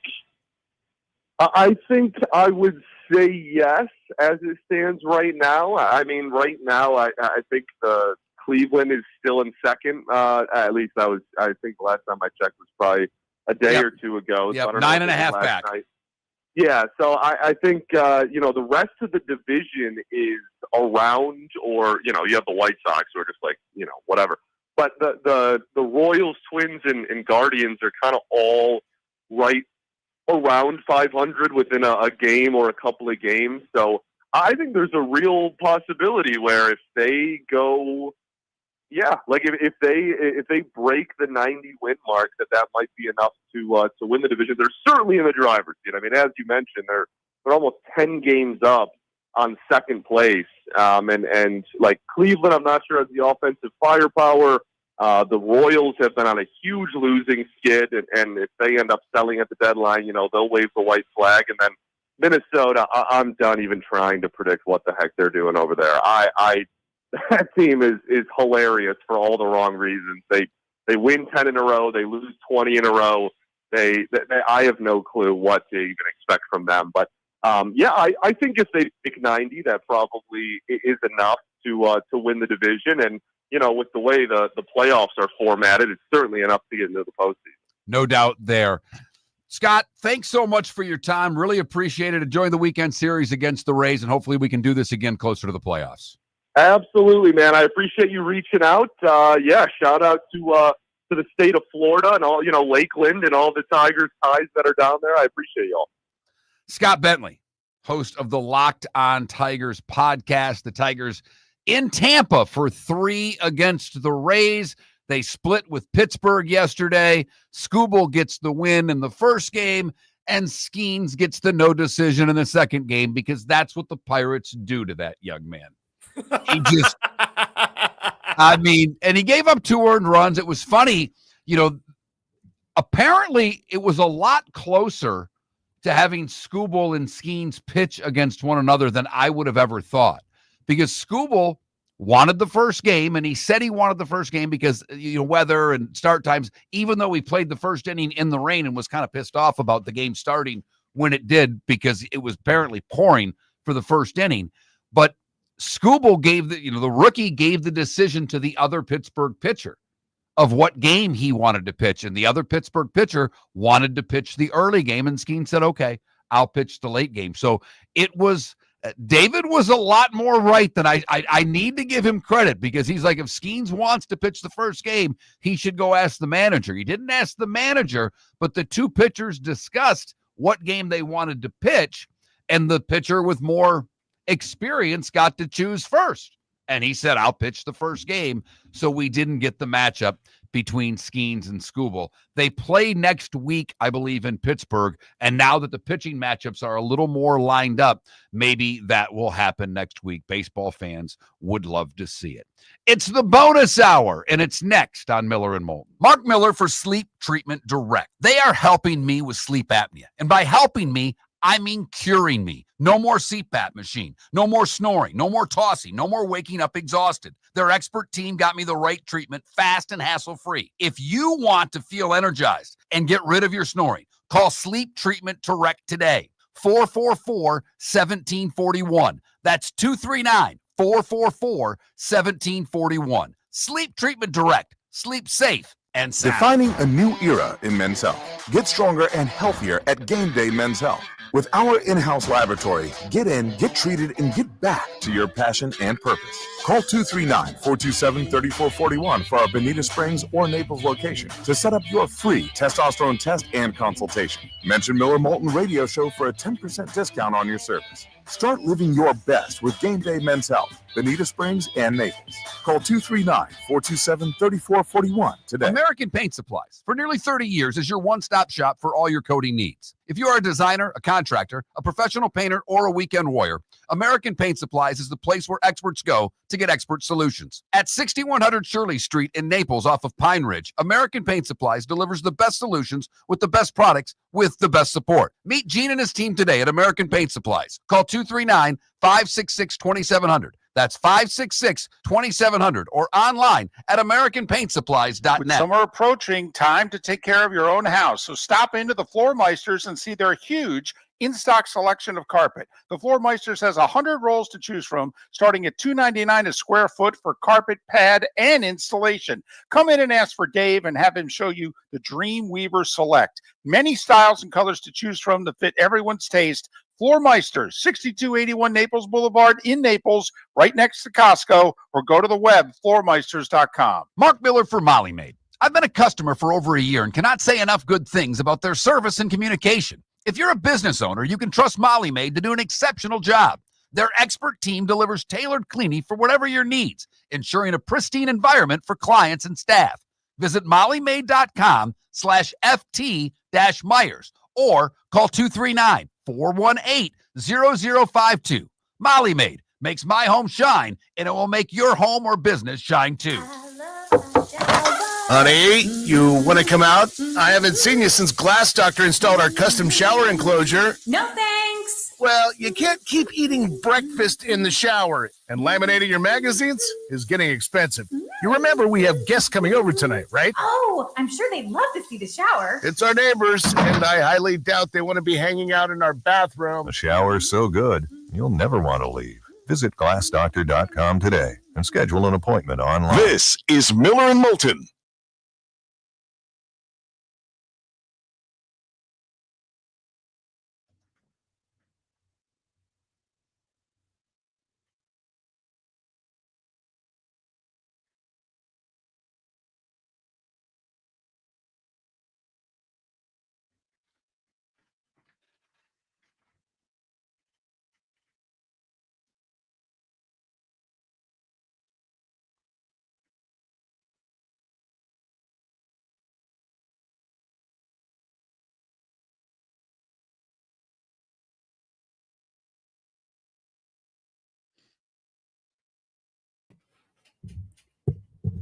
Whew, done worrying about this show here.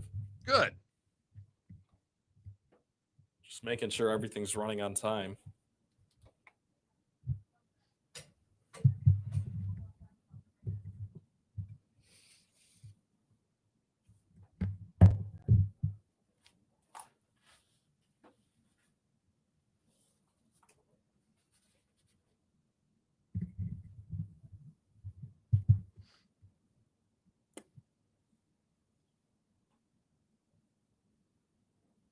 There it is. Just checking things out. There it is. What? The restock alert for the Rocky shorts. $65. That's a lot. It for a pair of shorts, it really is. It's insane, actually, when you say it out loud. I found these shorts I really like. Ironically, they were on like a Instagram ad or a Facebook ad or something, and you get 3 pair for $60. Now that's worth buying. So 20 a piece, basically, you know. Thanks for that math, Trent.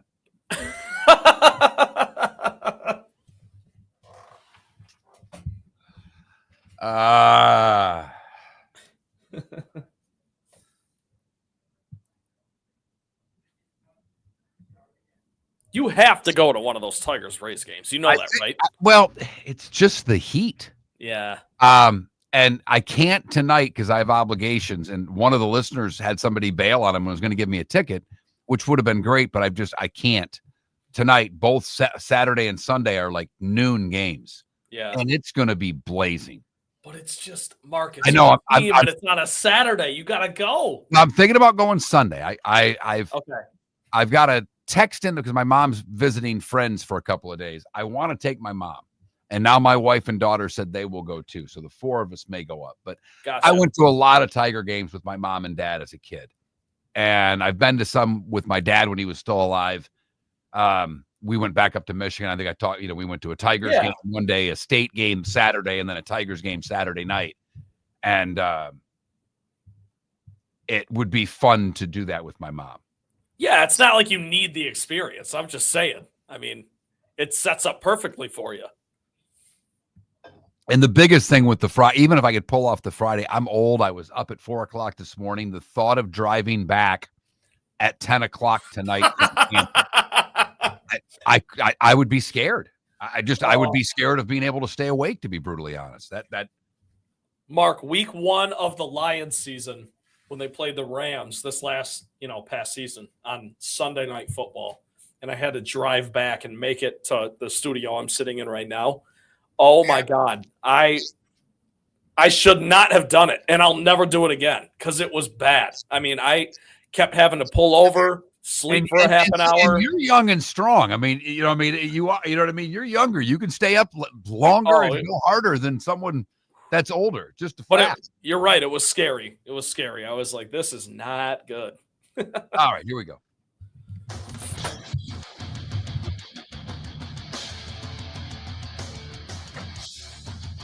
You're listening to Miller and Moulton, coming at you from the Floor Meister Studios. Floor Meisters, keeping it real. And now, here's Mark Miller and David Moulton. Only half true. Miller and Moulton still the name of the show. David's still one of the two hosts, but he has the day off today. He will be back on Monday. Trent Bally, nice enough to fill in for David today. And Trent, there are a few things that I think our audience may want to know. You worked as our producer for a decent amount of time, did a great job on air. That's why we bring you back as a co-host when one of us are out. And there are some things that we learned about you and your family in your time here that I want to get some updates on. First and foremost, I believe it is your oldest brother who was able to bring his girlfriend instead of, I believe, your father to a playoff game for the Detroit Lions. Do I have that story correct? Yes, and by the way, that's no small deal. Playoff game for the Detroit Lions at home. And first one in Ford Field. Right. This was 2 years ago. This isn't even last year. This is before the Super Bowl. This is like, holy cow, we got a home playoff game.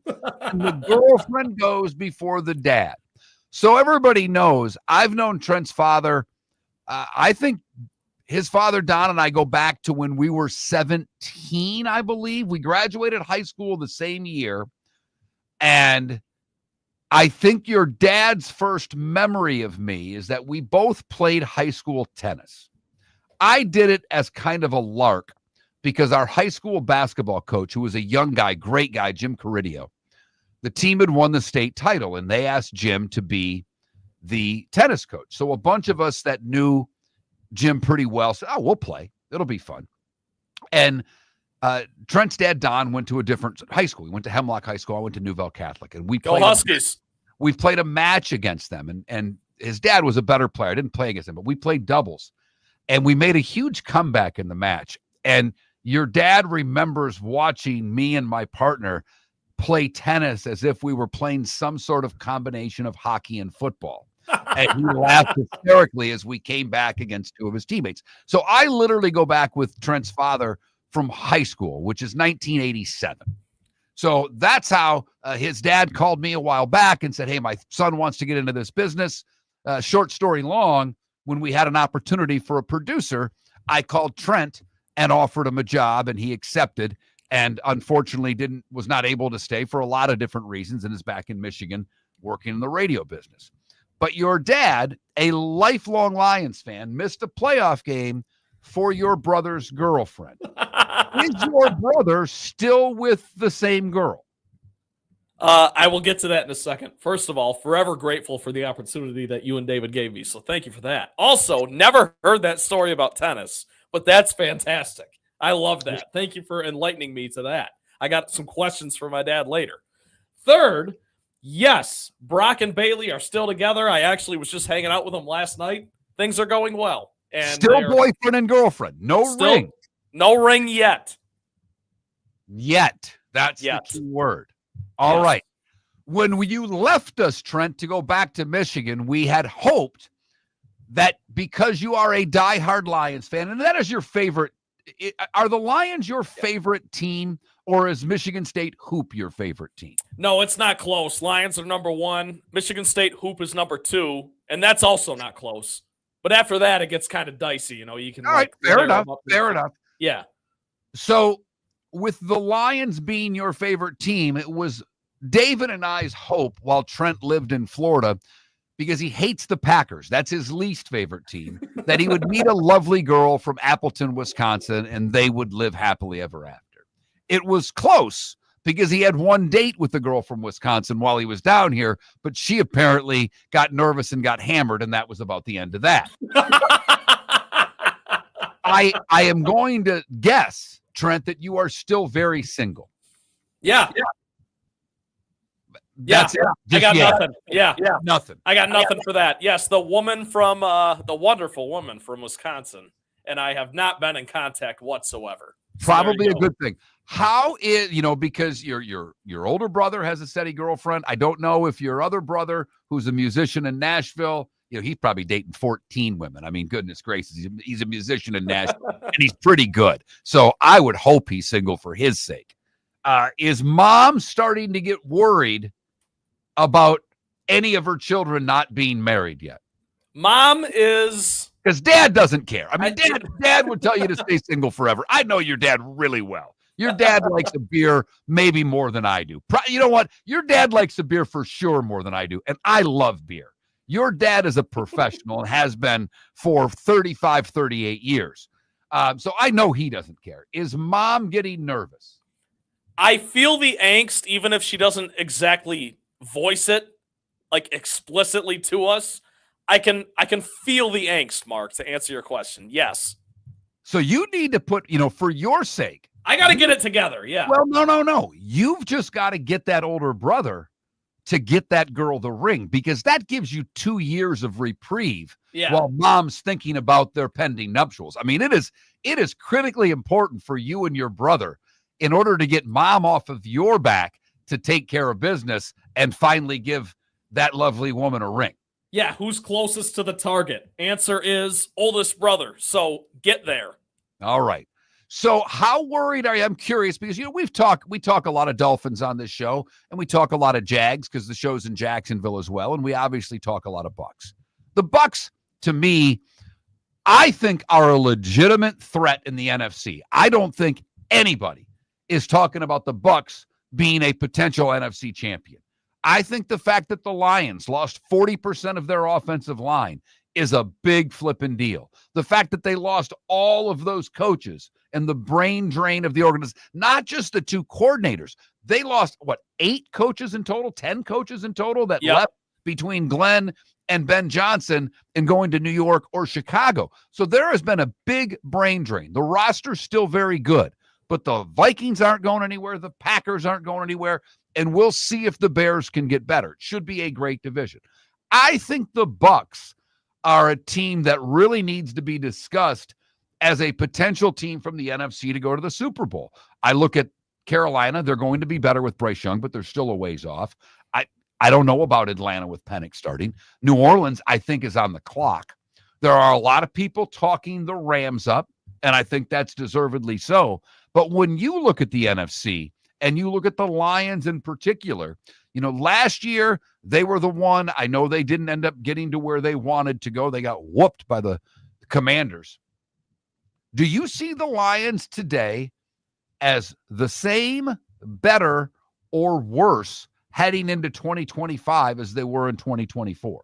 Well, on paper, they're definitely worse. You laid it out. I mean, they lost an all-pro center, and they lost a really solid, reliable guard and Kevin Zeitler heading to Nashville. So on paper, they're worse. They have to be. Now, they got to go out and prove it. Do I think they're going to win 15 games again? No.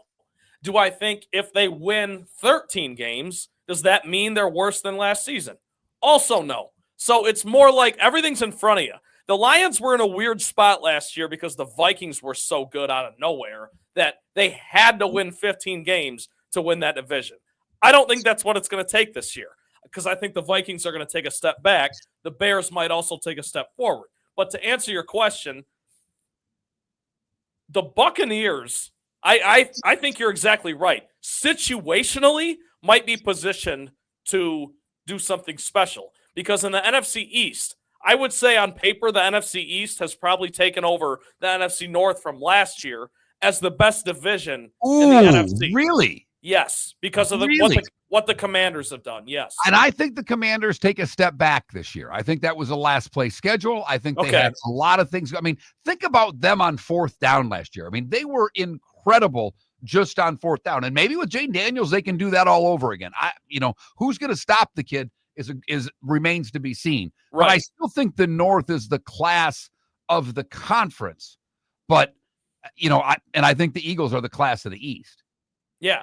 Well, it's the Eagles, and then I'm probably higher on the Commanders than you are, especially after hearing what you just said. The Cowboys are still the Cowboys. They've got a ton of talent. Whether they put it together or not, I don't really care. I know a lot of shows focus a lot on that. We don't, which I'm grateful for. But then also, I mean, the NFC West, is no slouch either because you still have the Rams, who I would agree are a Super Bowl contender. You've got the Niners, who you think if they get healthy, they come back up a little bit.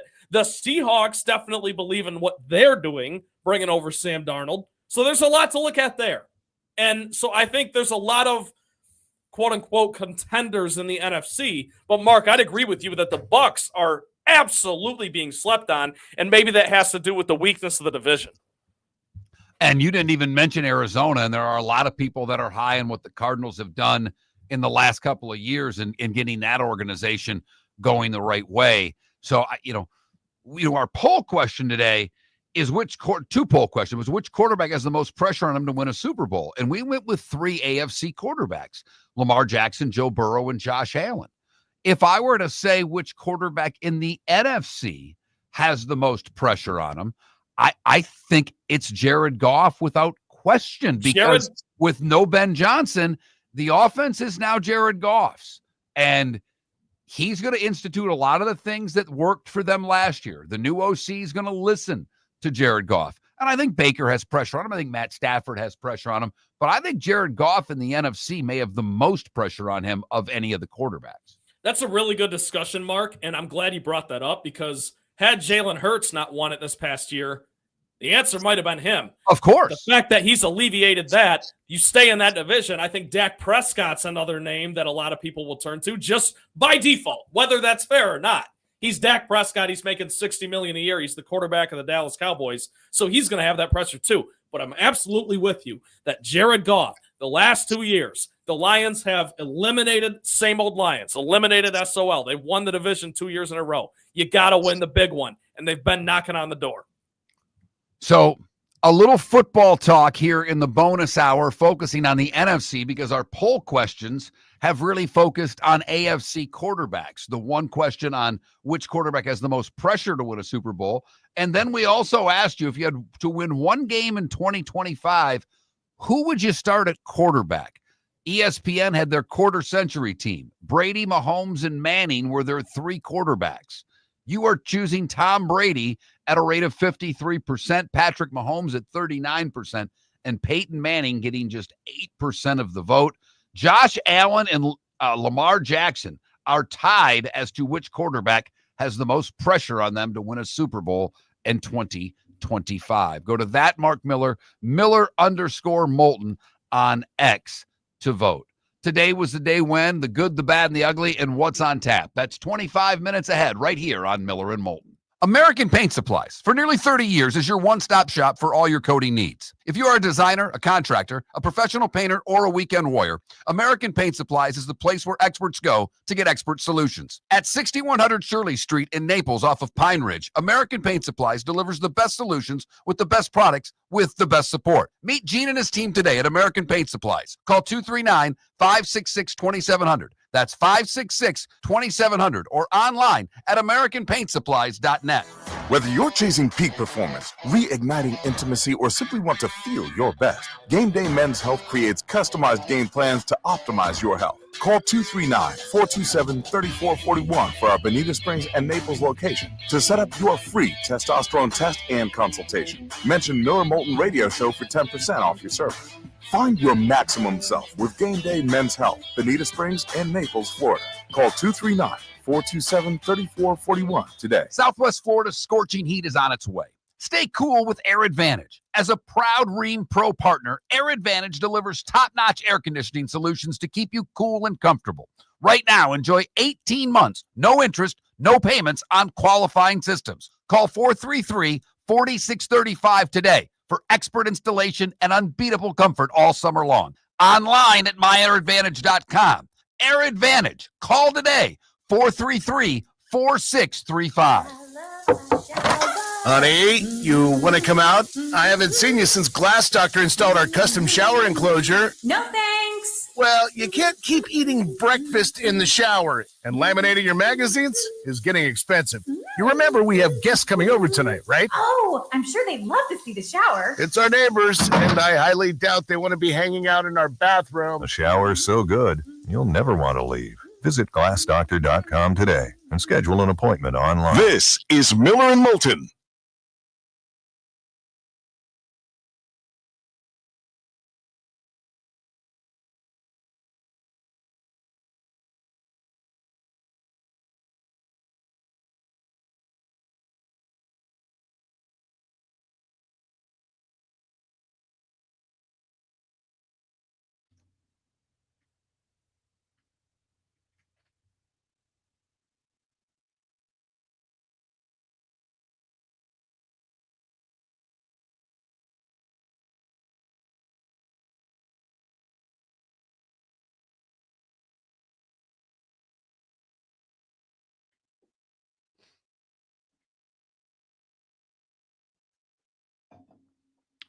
He's not at this point, guys. I don't believe at all. If we were ranking quarterbacks and smartly ranking quarterbacks, in fact, I had one just to tell you what smart people say, because you guys don't obviously think I'm smart, and I get that.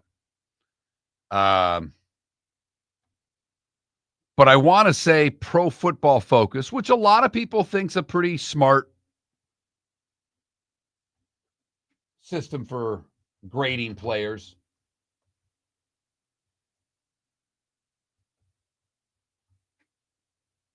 There it is. Just curious.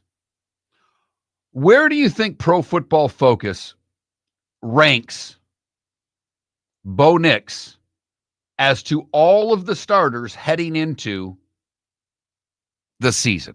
Out of 32 starting quarterbacks, what would you guess that Pro Football Focus, this is not Mark Miller, this is not David Moulton. David would be right, Irish, but it's not me, and you guys know how dumb I am. Where do you think Pro Football Focus has Nix ranked heading into the season? I will tell you this much. I think Nix could potentially crack the top 12 if he repeats what he did last year.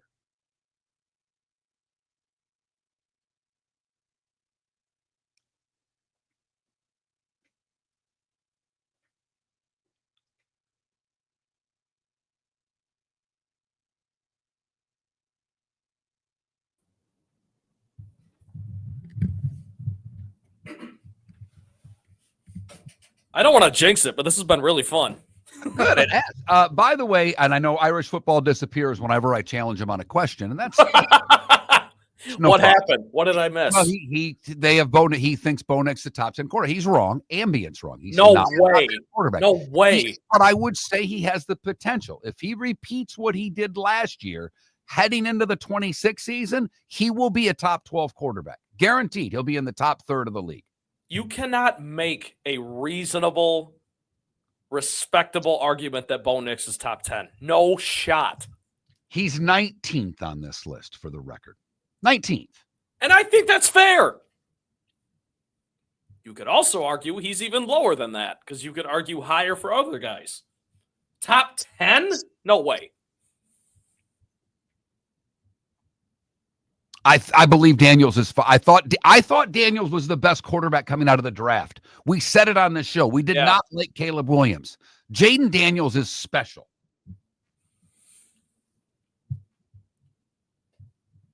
They have Jaden Daniels ranked 6th, by the way, at Pro Football Focus. And I know now, Irish, you're going to tell me Pro Football Focus is a bad source. It doesn't grade your guy the way you want him graded. But Bo Nix is not a top 10 quarterback. I don't think Jaden Daniels is a top 6 quarterback for what it's worth. But he's not a top 10 quarterback heading into this year. Does he have the potential to get there if he repeats it? Absolutely. Don't have a CJ Stroud second year where you go laterally, or a Jordan Love third year where you might go down a little bit. Right. DC, people definitely have a hard on for the Bears. I think they'll be better. I think the Packers are still the team that. Here, let me ask. Oh, sorry. I'm sorry. No, go ahead. I was just going to say the Packers are the most viable threat to the Lions for sure. Go ahead, Mark. I think so. Who would you take, Irish football, right for this year, not for his career, for this year? Jared Goff or Bo Nix? Oh, if you say Bo Nix. No. Okay.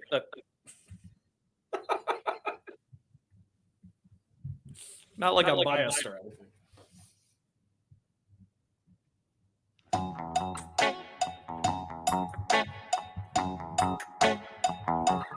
You're listening to Miller and Moulton. And now, here's Mark Miller and David Moulton. Miller and Moulton on a Friday. We have made it a football Friday largely. But last night, it was the Indiana Pacers that looked like a football team against a basketball team. They pulverized the Oklahoma City Thunder, led by as many as 31, had a 30-point lead after 3 quarters, and the starters were virtually out for the entire fourth. SGA turned the ball over a ton. Oklahoma City turned it over a ton, and the Indiana bench was phenomenal. Obi Toppin with 20, McCullough with 12 points and steals and rebounds and assists. And now there's a game 7 Sunday night. I still think Oklahoma City will win, largely because the one stat that really rings out through 6 games in this series is that the bench that wins the game. In 5 of the 6 games, the team that's had the most bench scoring has gone on to win. And bench players, we've talked about this throughout the series, typically play better at home. But I have to be honest, the one thing that I'm still baffled about, and we talked about it the first segment of the show, Trent, how the hell does Oklahoma City have a performance like that last night? All credit goes to Indiana. They played great defense. They turned over Oklahoma City and SGA, but SGA, for that many turnovers and that type of performance, when you're the MVP and you're the guy, and J-Dub, he was the next Scottie Pippen 2 games ago. And what a comparison that looks like now.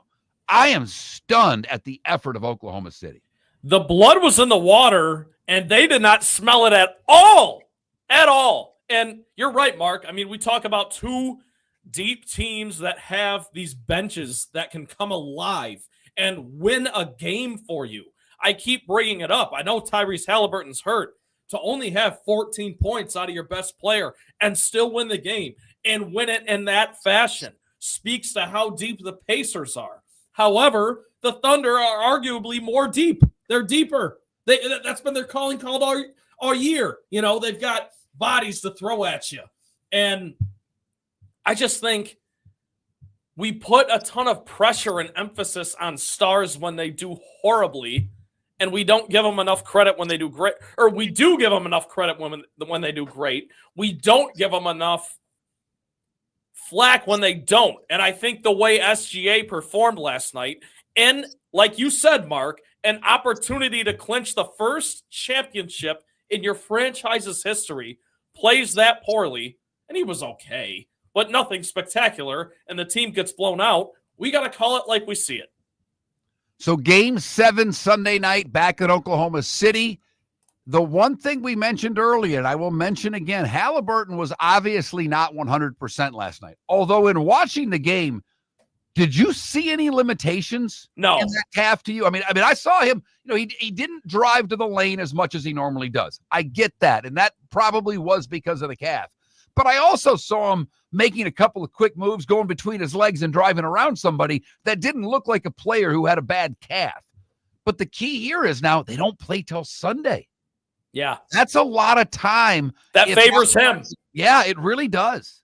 Advantage Pacers. And that's where, Mark, I said this in the 6 a.m. hour, but I'll repeat it because I think it bears repeating.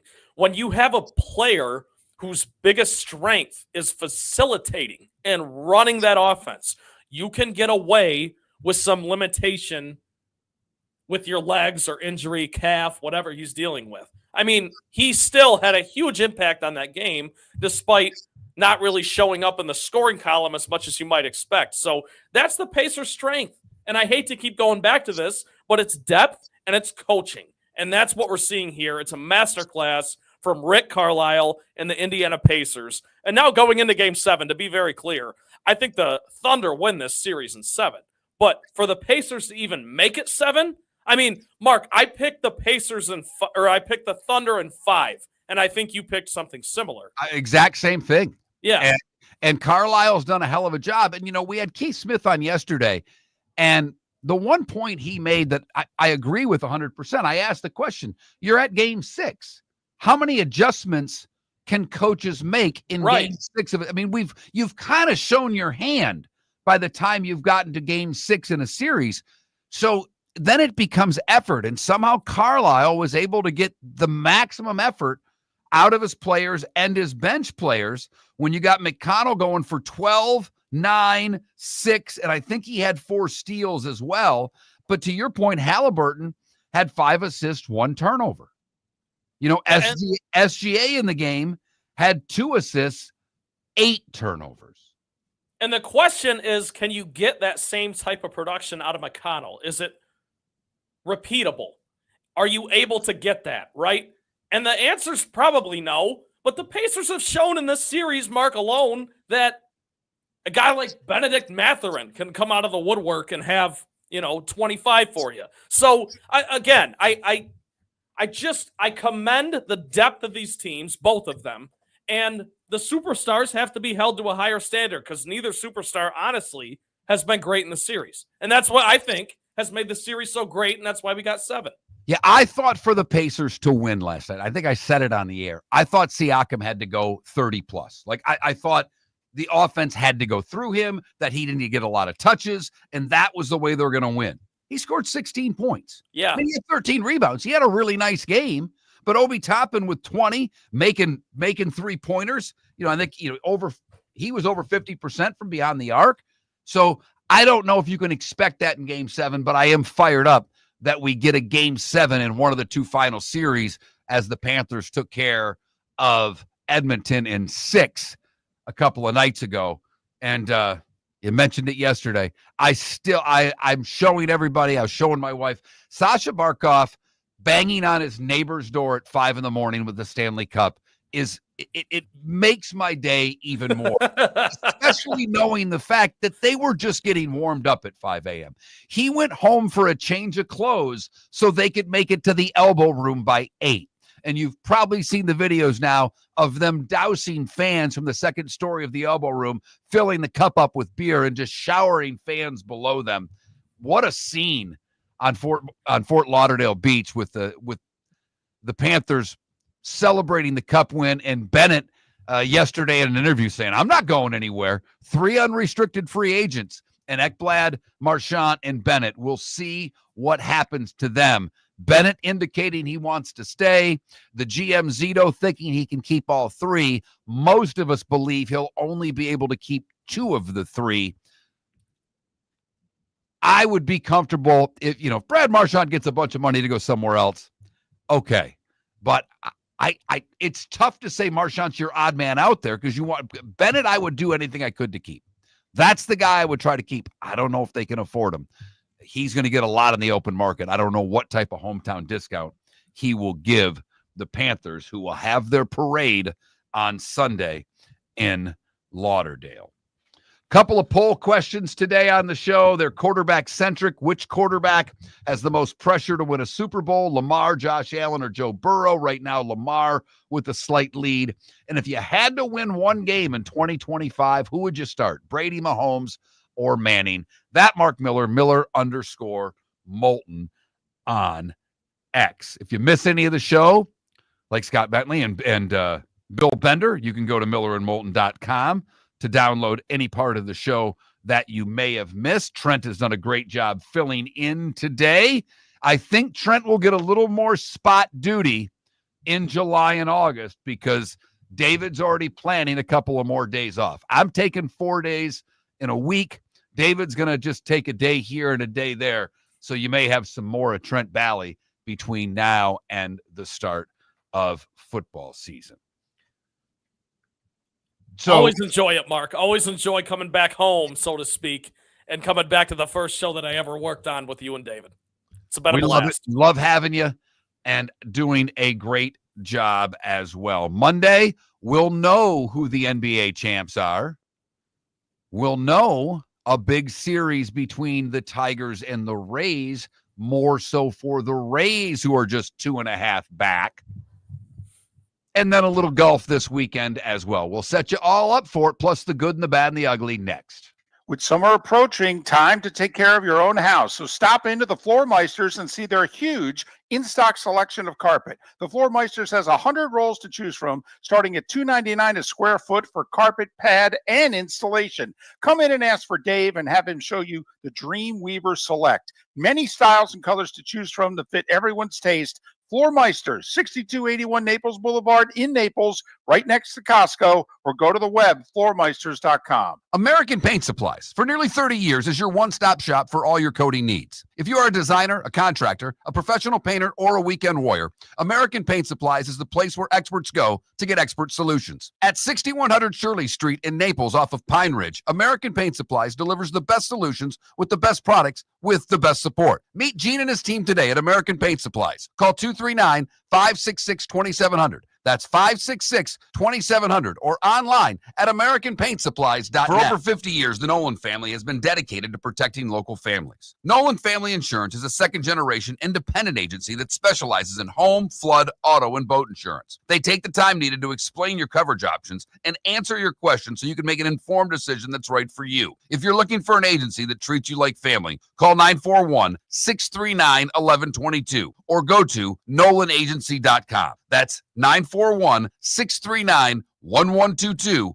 or NolanAgency.com. Mark Miller for Sleep Treatment Direct. They are helping me with sleep apnea. And by helping me, I mean curing me. No more CPAP machine. No more snoring. No more tossing. No more waking up exhausted. Their expert team got me the right treatment fast and hassle-free. If you want to feel energized and get rid of your snoring, call Sleep Treatment Direct today. 444-1741. That's 239-444-1741. Sleep Treatment Direct. Sleep safe and sound. This is Miller and Moulton.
Bo Nix over Jordan Love?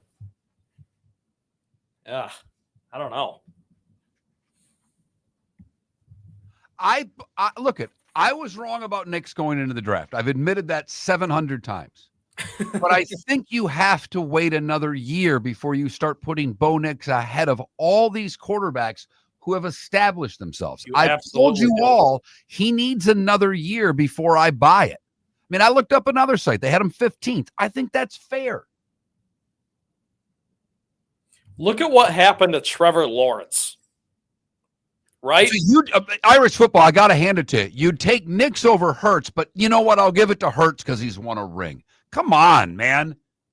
Jesus. You guys are so jaded with your Broncos glasses. We like Bo Nix. It's unbelievable, you two.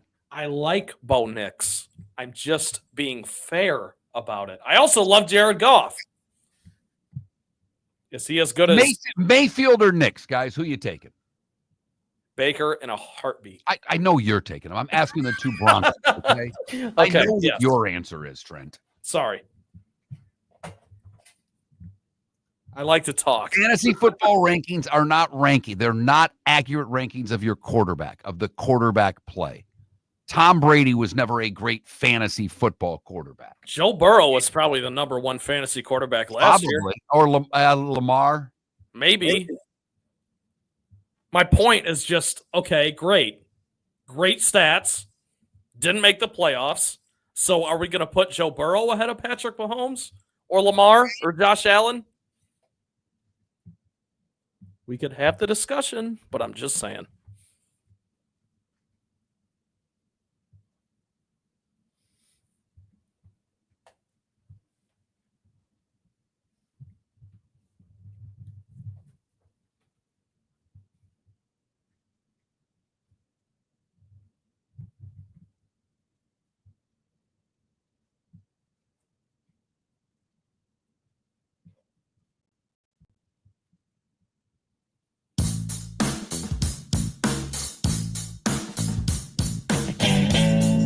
Welcome back to Miller and Moulton. Text the guys what's in your mind at 21,000. That's 21000. And now, here's David Moulton. Nope, that's not the case. It's not. It's me, the other half of the show. Miller and Moulton, David with the day off. Trent Valley filling in and doing a wonderful job per his usual. He's our bullpen ace when we need him for these shows. So, Trent, thank you for filling in. Glad that it worked out that you had a little best of on your show today. So, Trent was doing two jobs today. Trent was running the board at the station he works at for his show and then co-hosting with me. So both of us, I'm producing and co-hosting. You were producing a different show while co-hosting this one. So great job today, Trent. Absolutely always appreciate you being on. And I'm jealous of your Everett, Michigan family reunion. That would be a lot of fun. That's probably about 600-700 Miller Lights are going to go down. Oh, yeah. 3 days. All right. Time to get to work. It's that time again, nearing the end, but not quite there yet. Here's Mark Miller with Today Was the Day When. Today was a day when, brought to you by Game Day Men's Health. Locations in Bonita Springs and Naples. Call today, 239-427-3441. That's 239-427-3441. Or online, GameDayMen'sHealth.com. Make sure to mention Miller and Moulton for 10% off your service. We start today in 1863. Happy birthday, West Virginia. They were admitted today as the 35th state of the Union. Dub V. 1867, President Andrew Johnson announces the Alaska Purchase. Between the Louisiana and the Alaska Purchases, we really took advantage of some countries. The Louisiana Purchase was a monster, but don't ever think that this Alaska Purchase wasn't a hell of a deal as well. A lot of land. A lot of land, a lot of oil. Don't kid yourself. 1930, Bobby Jones wins the British Open. His third Open title. he would be on his way to the single-season Grand Slam. Bugsy Siegel was shot and killed at his mistress's home in Beverly Hills, California today in 1947. Tennis star Gussie Moran shocked Wimbledon today by wearing a short dress. Up until that point, women wore long dresses while playing tennis. She did it, and I quote, to look good and move more freely on the court. Good for you. Woo! Today in 1956, Mickey Mantle went yard twice at Detroit's Briggs Stadium. He hit them both into the right center field bleachers. He's the only player to have ever hit the ball that far in that stadium. Today in 63, the U.S. and Soviet Union agree to establish a hotline communication between the two nations to lessen the threat of an accidental nuclear war. That seemed like a good idea then. Seems like a good idea now. 1964, Marco Island's best drunk driver, Ken Venturi, won his only major title, winning the U.S. Open at Congressional. 1966, Billy Casper erases a 7-stroke deficit on the final 9 to tie Arnold Palmer. He would win the U.S. Open the next day in an 18-hole playoff. Muhammad Ali was sentenced to 5 years for refusing to be inducted into the armed forces today in 1967. Obviously, he would get that overturned by the Supreme Court. Jim Hines was the first person to run the 100 meters in under 10 seconds today in 1968. The movie Chinatown, which is an amazing movie, was released today in 1974. Maybe Jack Nicholson's best movie. Maybe. Wow, look at you. Maybe.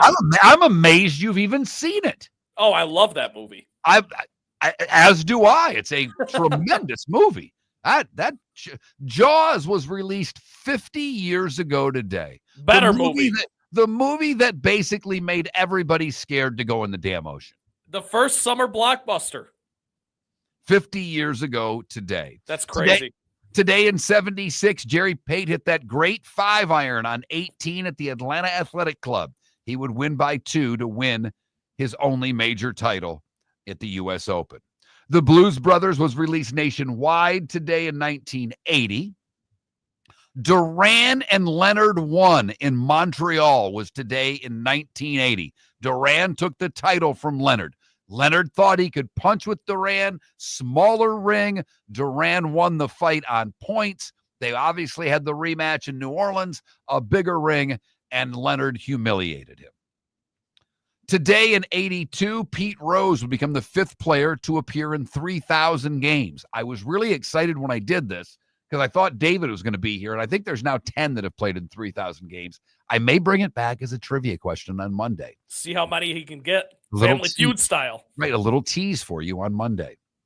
Watson wins his only U.S. Open today, beating Jack by 2 at Pebble in 82. Curtis Strange won his first of 2 in 88. The Lightning pick Roman Hamrlik with the first overall pick today in 92. The Bulls become the first team since the Celtics of the 60s to win 3 consecutive titles when they defeated Phoenix by a point in Game 6. This guy named Jordan was the MVP for the 3rd year today in 1993. Payne Stewart wins the Open at Pinehurst, 1 ahead of Phil in 99. Retief Goosen wins 2 ahead of Phil in 04 at Shinnecock. The Heat beat the Mavs for their first title today in 06. D-Wade. The Heat would beat the Spurs in 7 in 2013 for back-to-back titles. LeBron, your MVP. Tiger checked into rehab today to manage his pain medication and sleep disorder or to get a better leniency with his DWI. Yellowstone premiered today in 2018. Zion was the first overall pick by the Pelicans today in 2019. John Rahm won his Open today in 2021. And it was a year ago that the St. Louis Cardinals beat the San Francisco Giants 6-5. But that was the game at Rickwood Field in Birmingham, the oldest existing professional park in the U.S. It served as a tribute to the Negro Leagues of the 20s and 50s. And I didn't make much of it before the game when I watched it. I thought that was a great broadcast and a really, really cool night in baseball. Very nicely done. All right. These people would have celebrated birthdays today. Trent, stop me when you've heard of any of them. Okay. Actress Olympia Dukakis. Nope. Danny Aiello. No.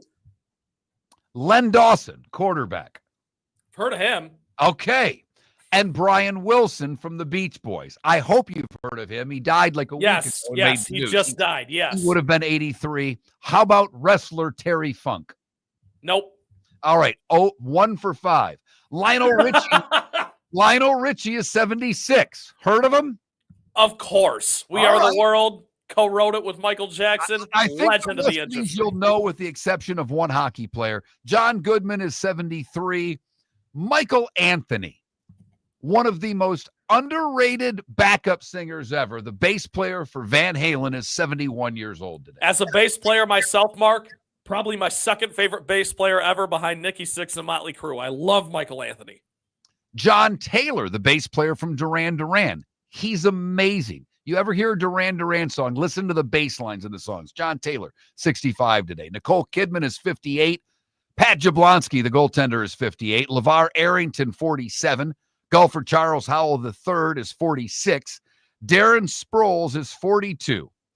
And Trent, for you, Darko Milicic, the biggest, maybe the biggest bust, one of the top 5 busts in NBA history, is 40 years old today. There's no question. People say Sam Bowie because he was taken after Jordan, or taken before Jordan after Hakeem in 84, whatever that was, 83 maybe. But there's no question. You look at the top 5 in that 2003 NBA draft, there's no question Darko Milicic is the number 1 bust in NBA history.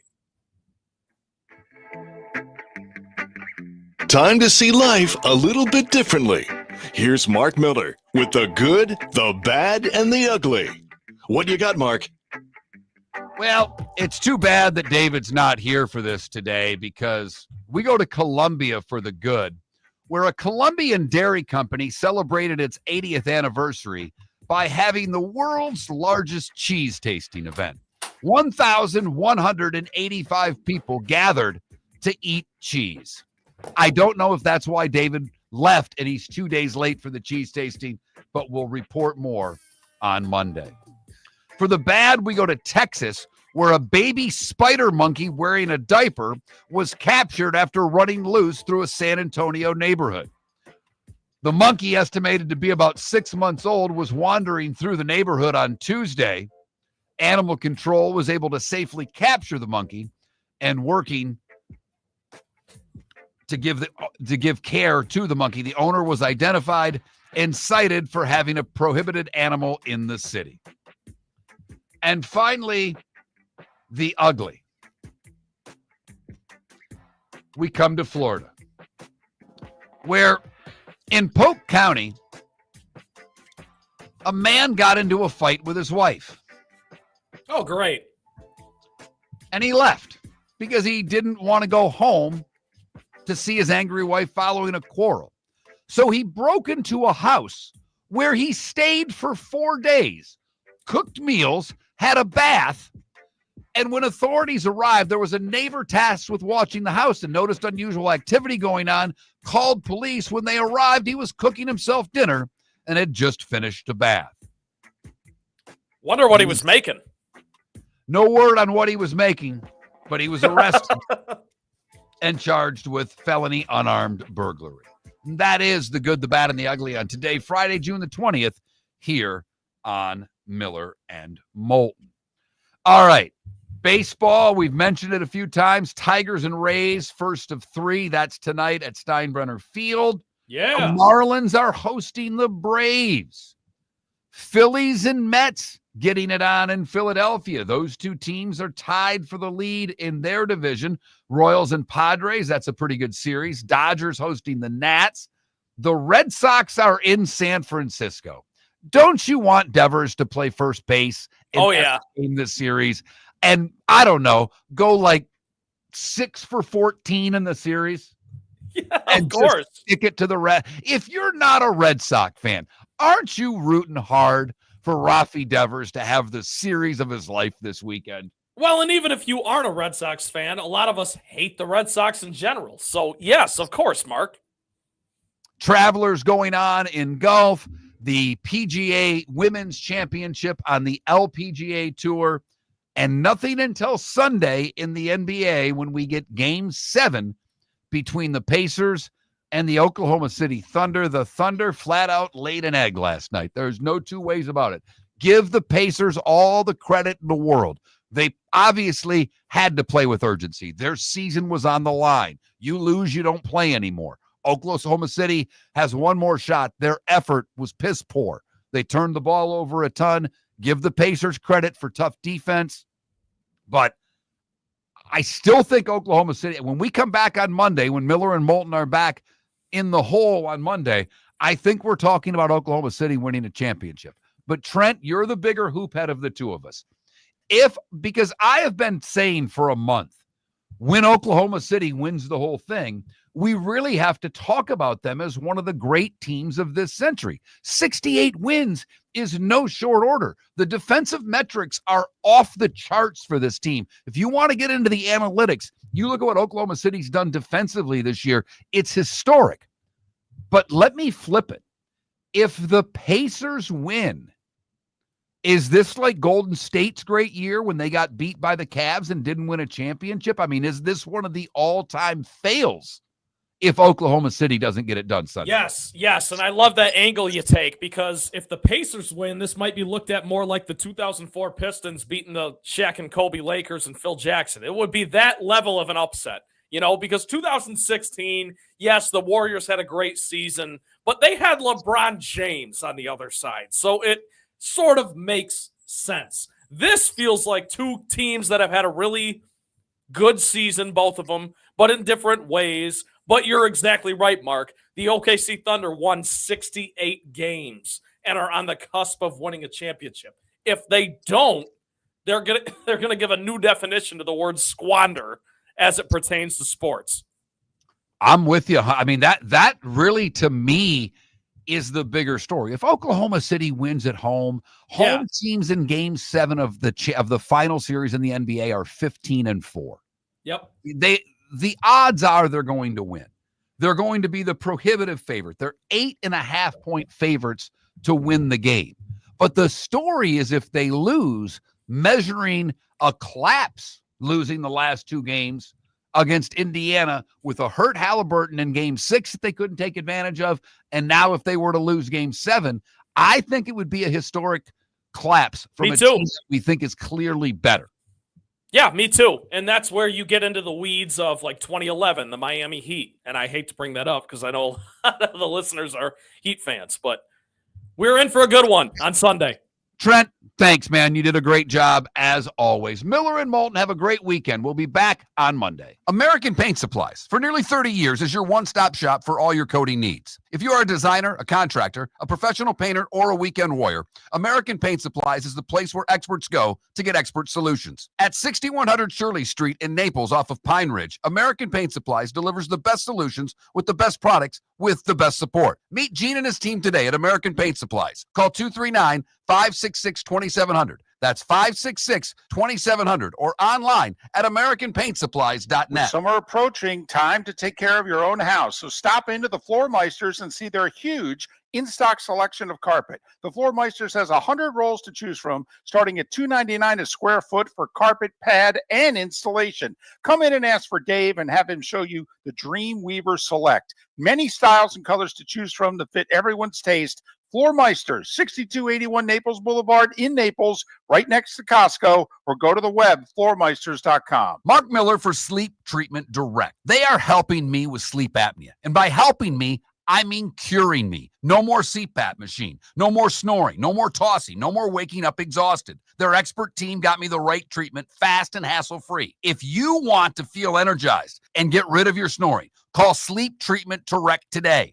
444-1741. That's 239-444-1741. Sleep Treatment Direct. Sleep safe and sound. Whether you're chasing peak performance, reigniting intimacy, or simply want to feel your best, Game Day Men's Health creates customized game plans to optimize your health. Call 239-427-3441 for our Bonita Springs and Naples location to set up your free testosterone test and consultation. Mention Miller Moulton Radio Show for 10% off your service. Find your maximum self with Game Day Men's Health, Bonita Springs and Naples, Florida. Call 239-427-3441 today. Mark Miller for Molly Maid. I've been a customer for over a year and cannot say enough good things about their service and communication. If you're a business owner, you can trust Molly Maid to do an exceptional job. Their expert team delivers tailored cleaning for whatever your needs, ensuring a pristine environment for clients and staff. Visit mollymaid.com/FT-Myers or call 239-418-0052. Molly Maid makes my home shine, and it will make your home or business shine too. Miller and Moulton are very grateful to you, the listeners, for making us one of the highest rated shows for men, because the working man is one of the toughest demos to reach, and we do. Great sponsors like Floor Meisters, American Paint Supplies, Glass Doctor, Sleep Treatment Direct, Game Day Men's Health, and Molly Maid recognize that, and we thank them. And if you own a business and working men are your clientele, the most cost-effective way to reach them is through us. Text Miller and Moulton at 21,000 or directly via X at that Mark Miller or the David. This is Miller and Moulton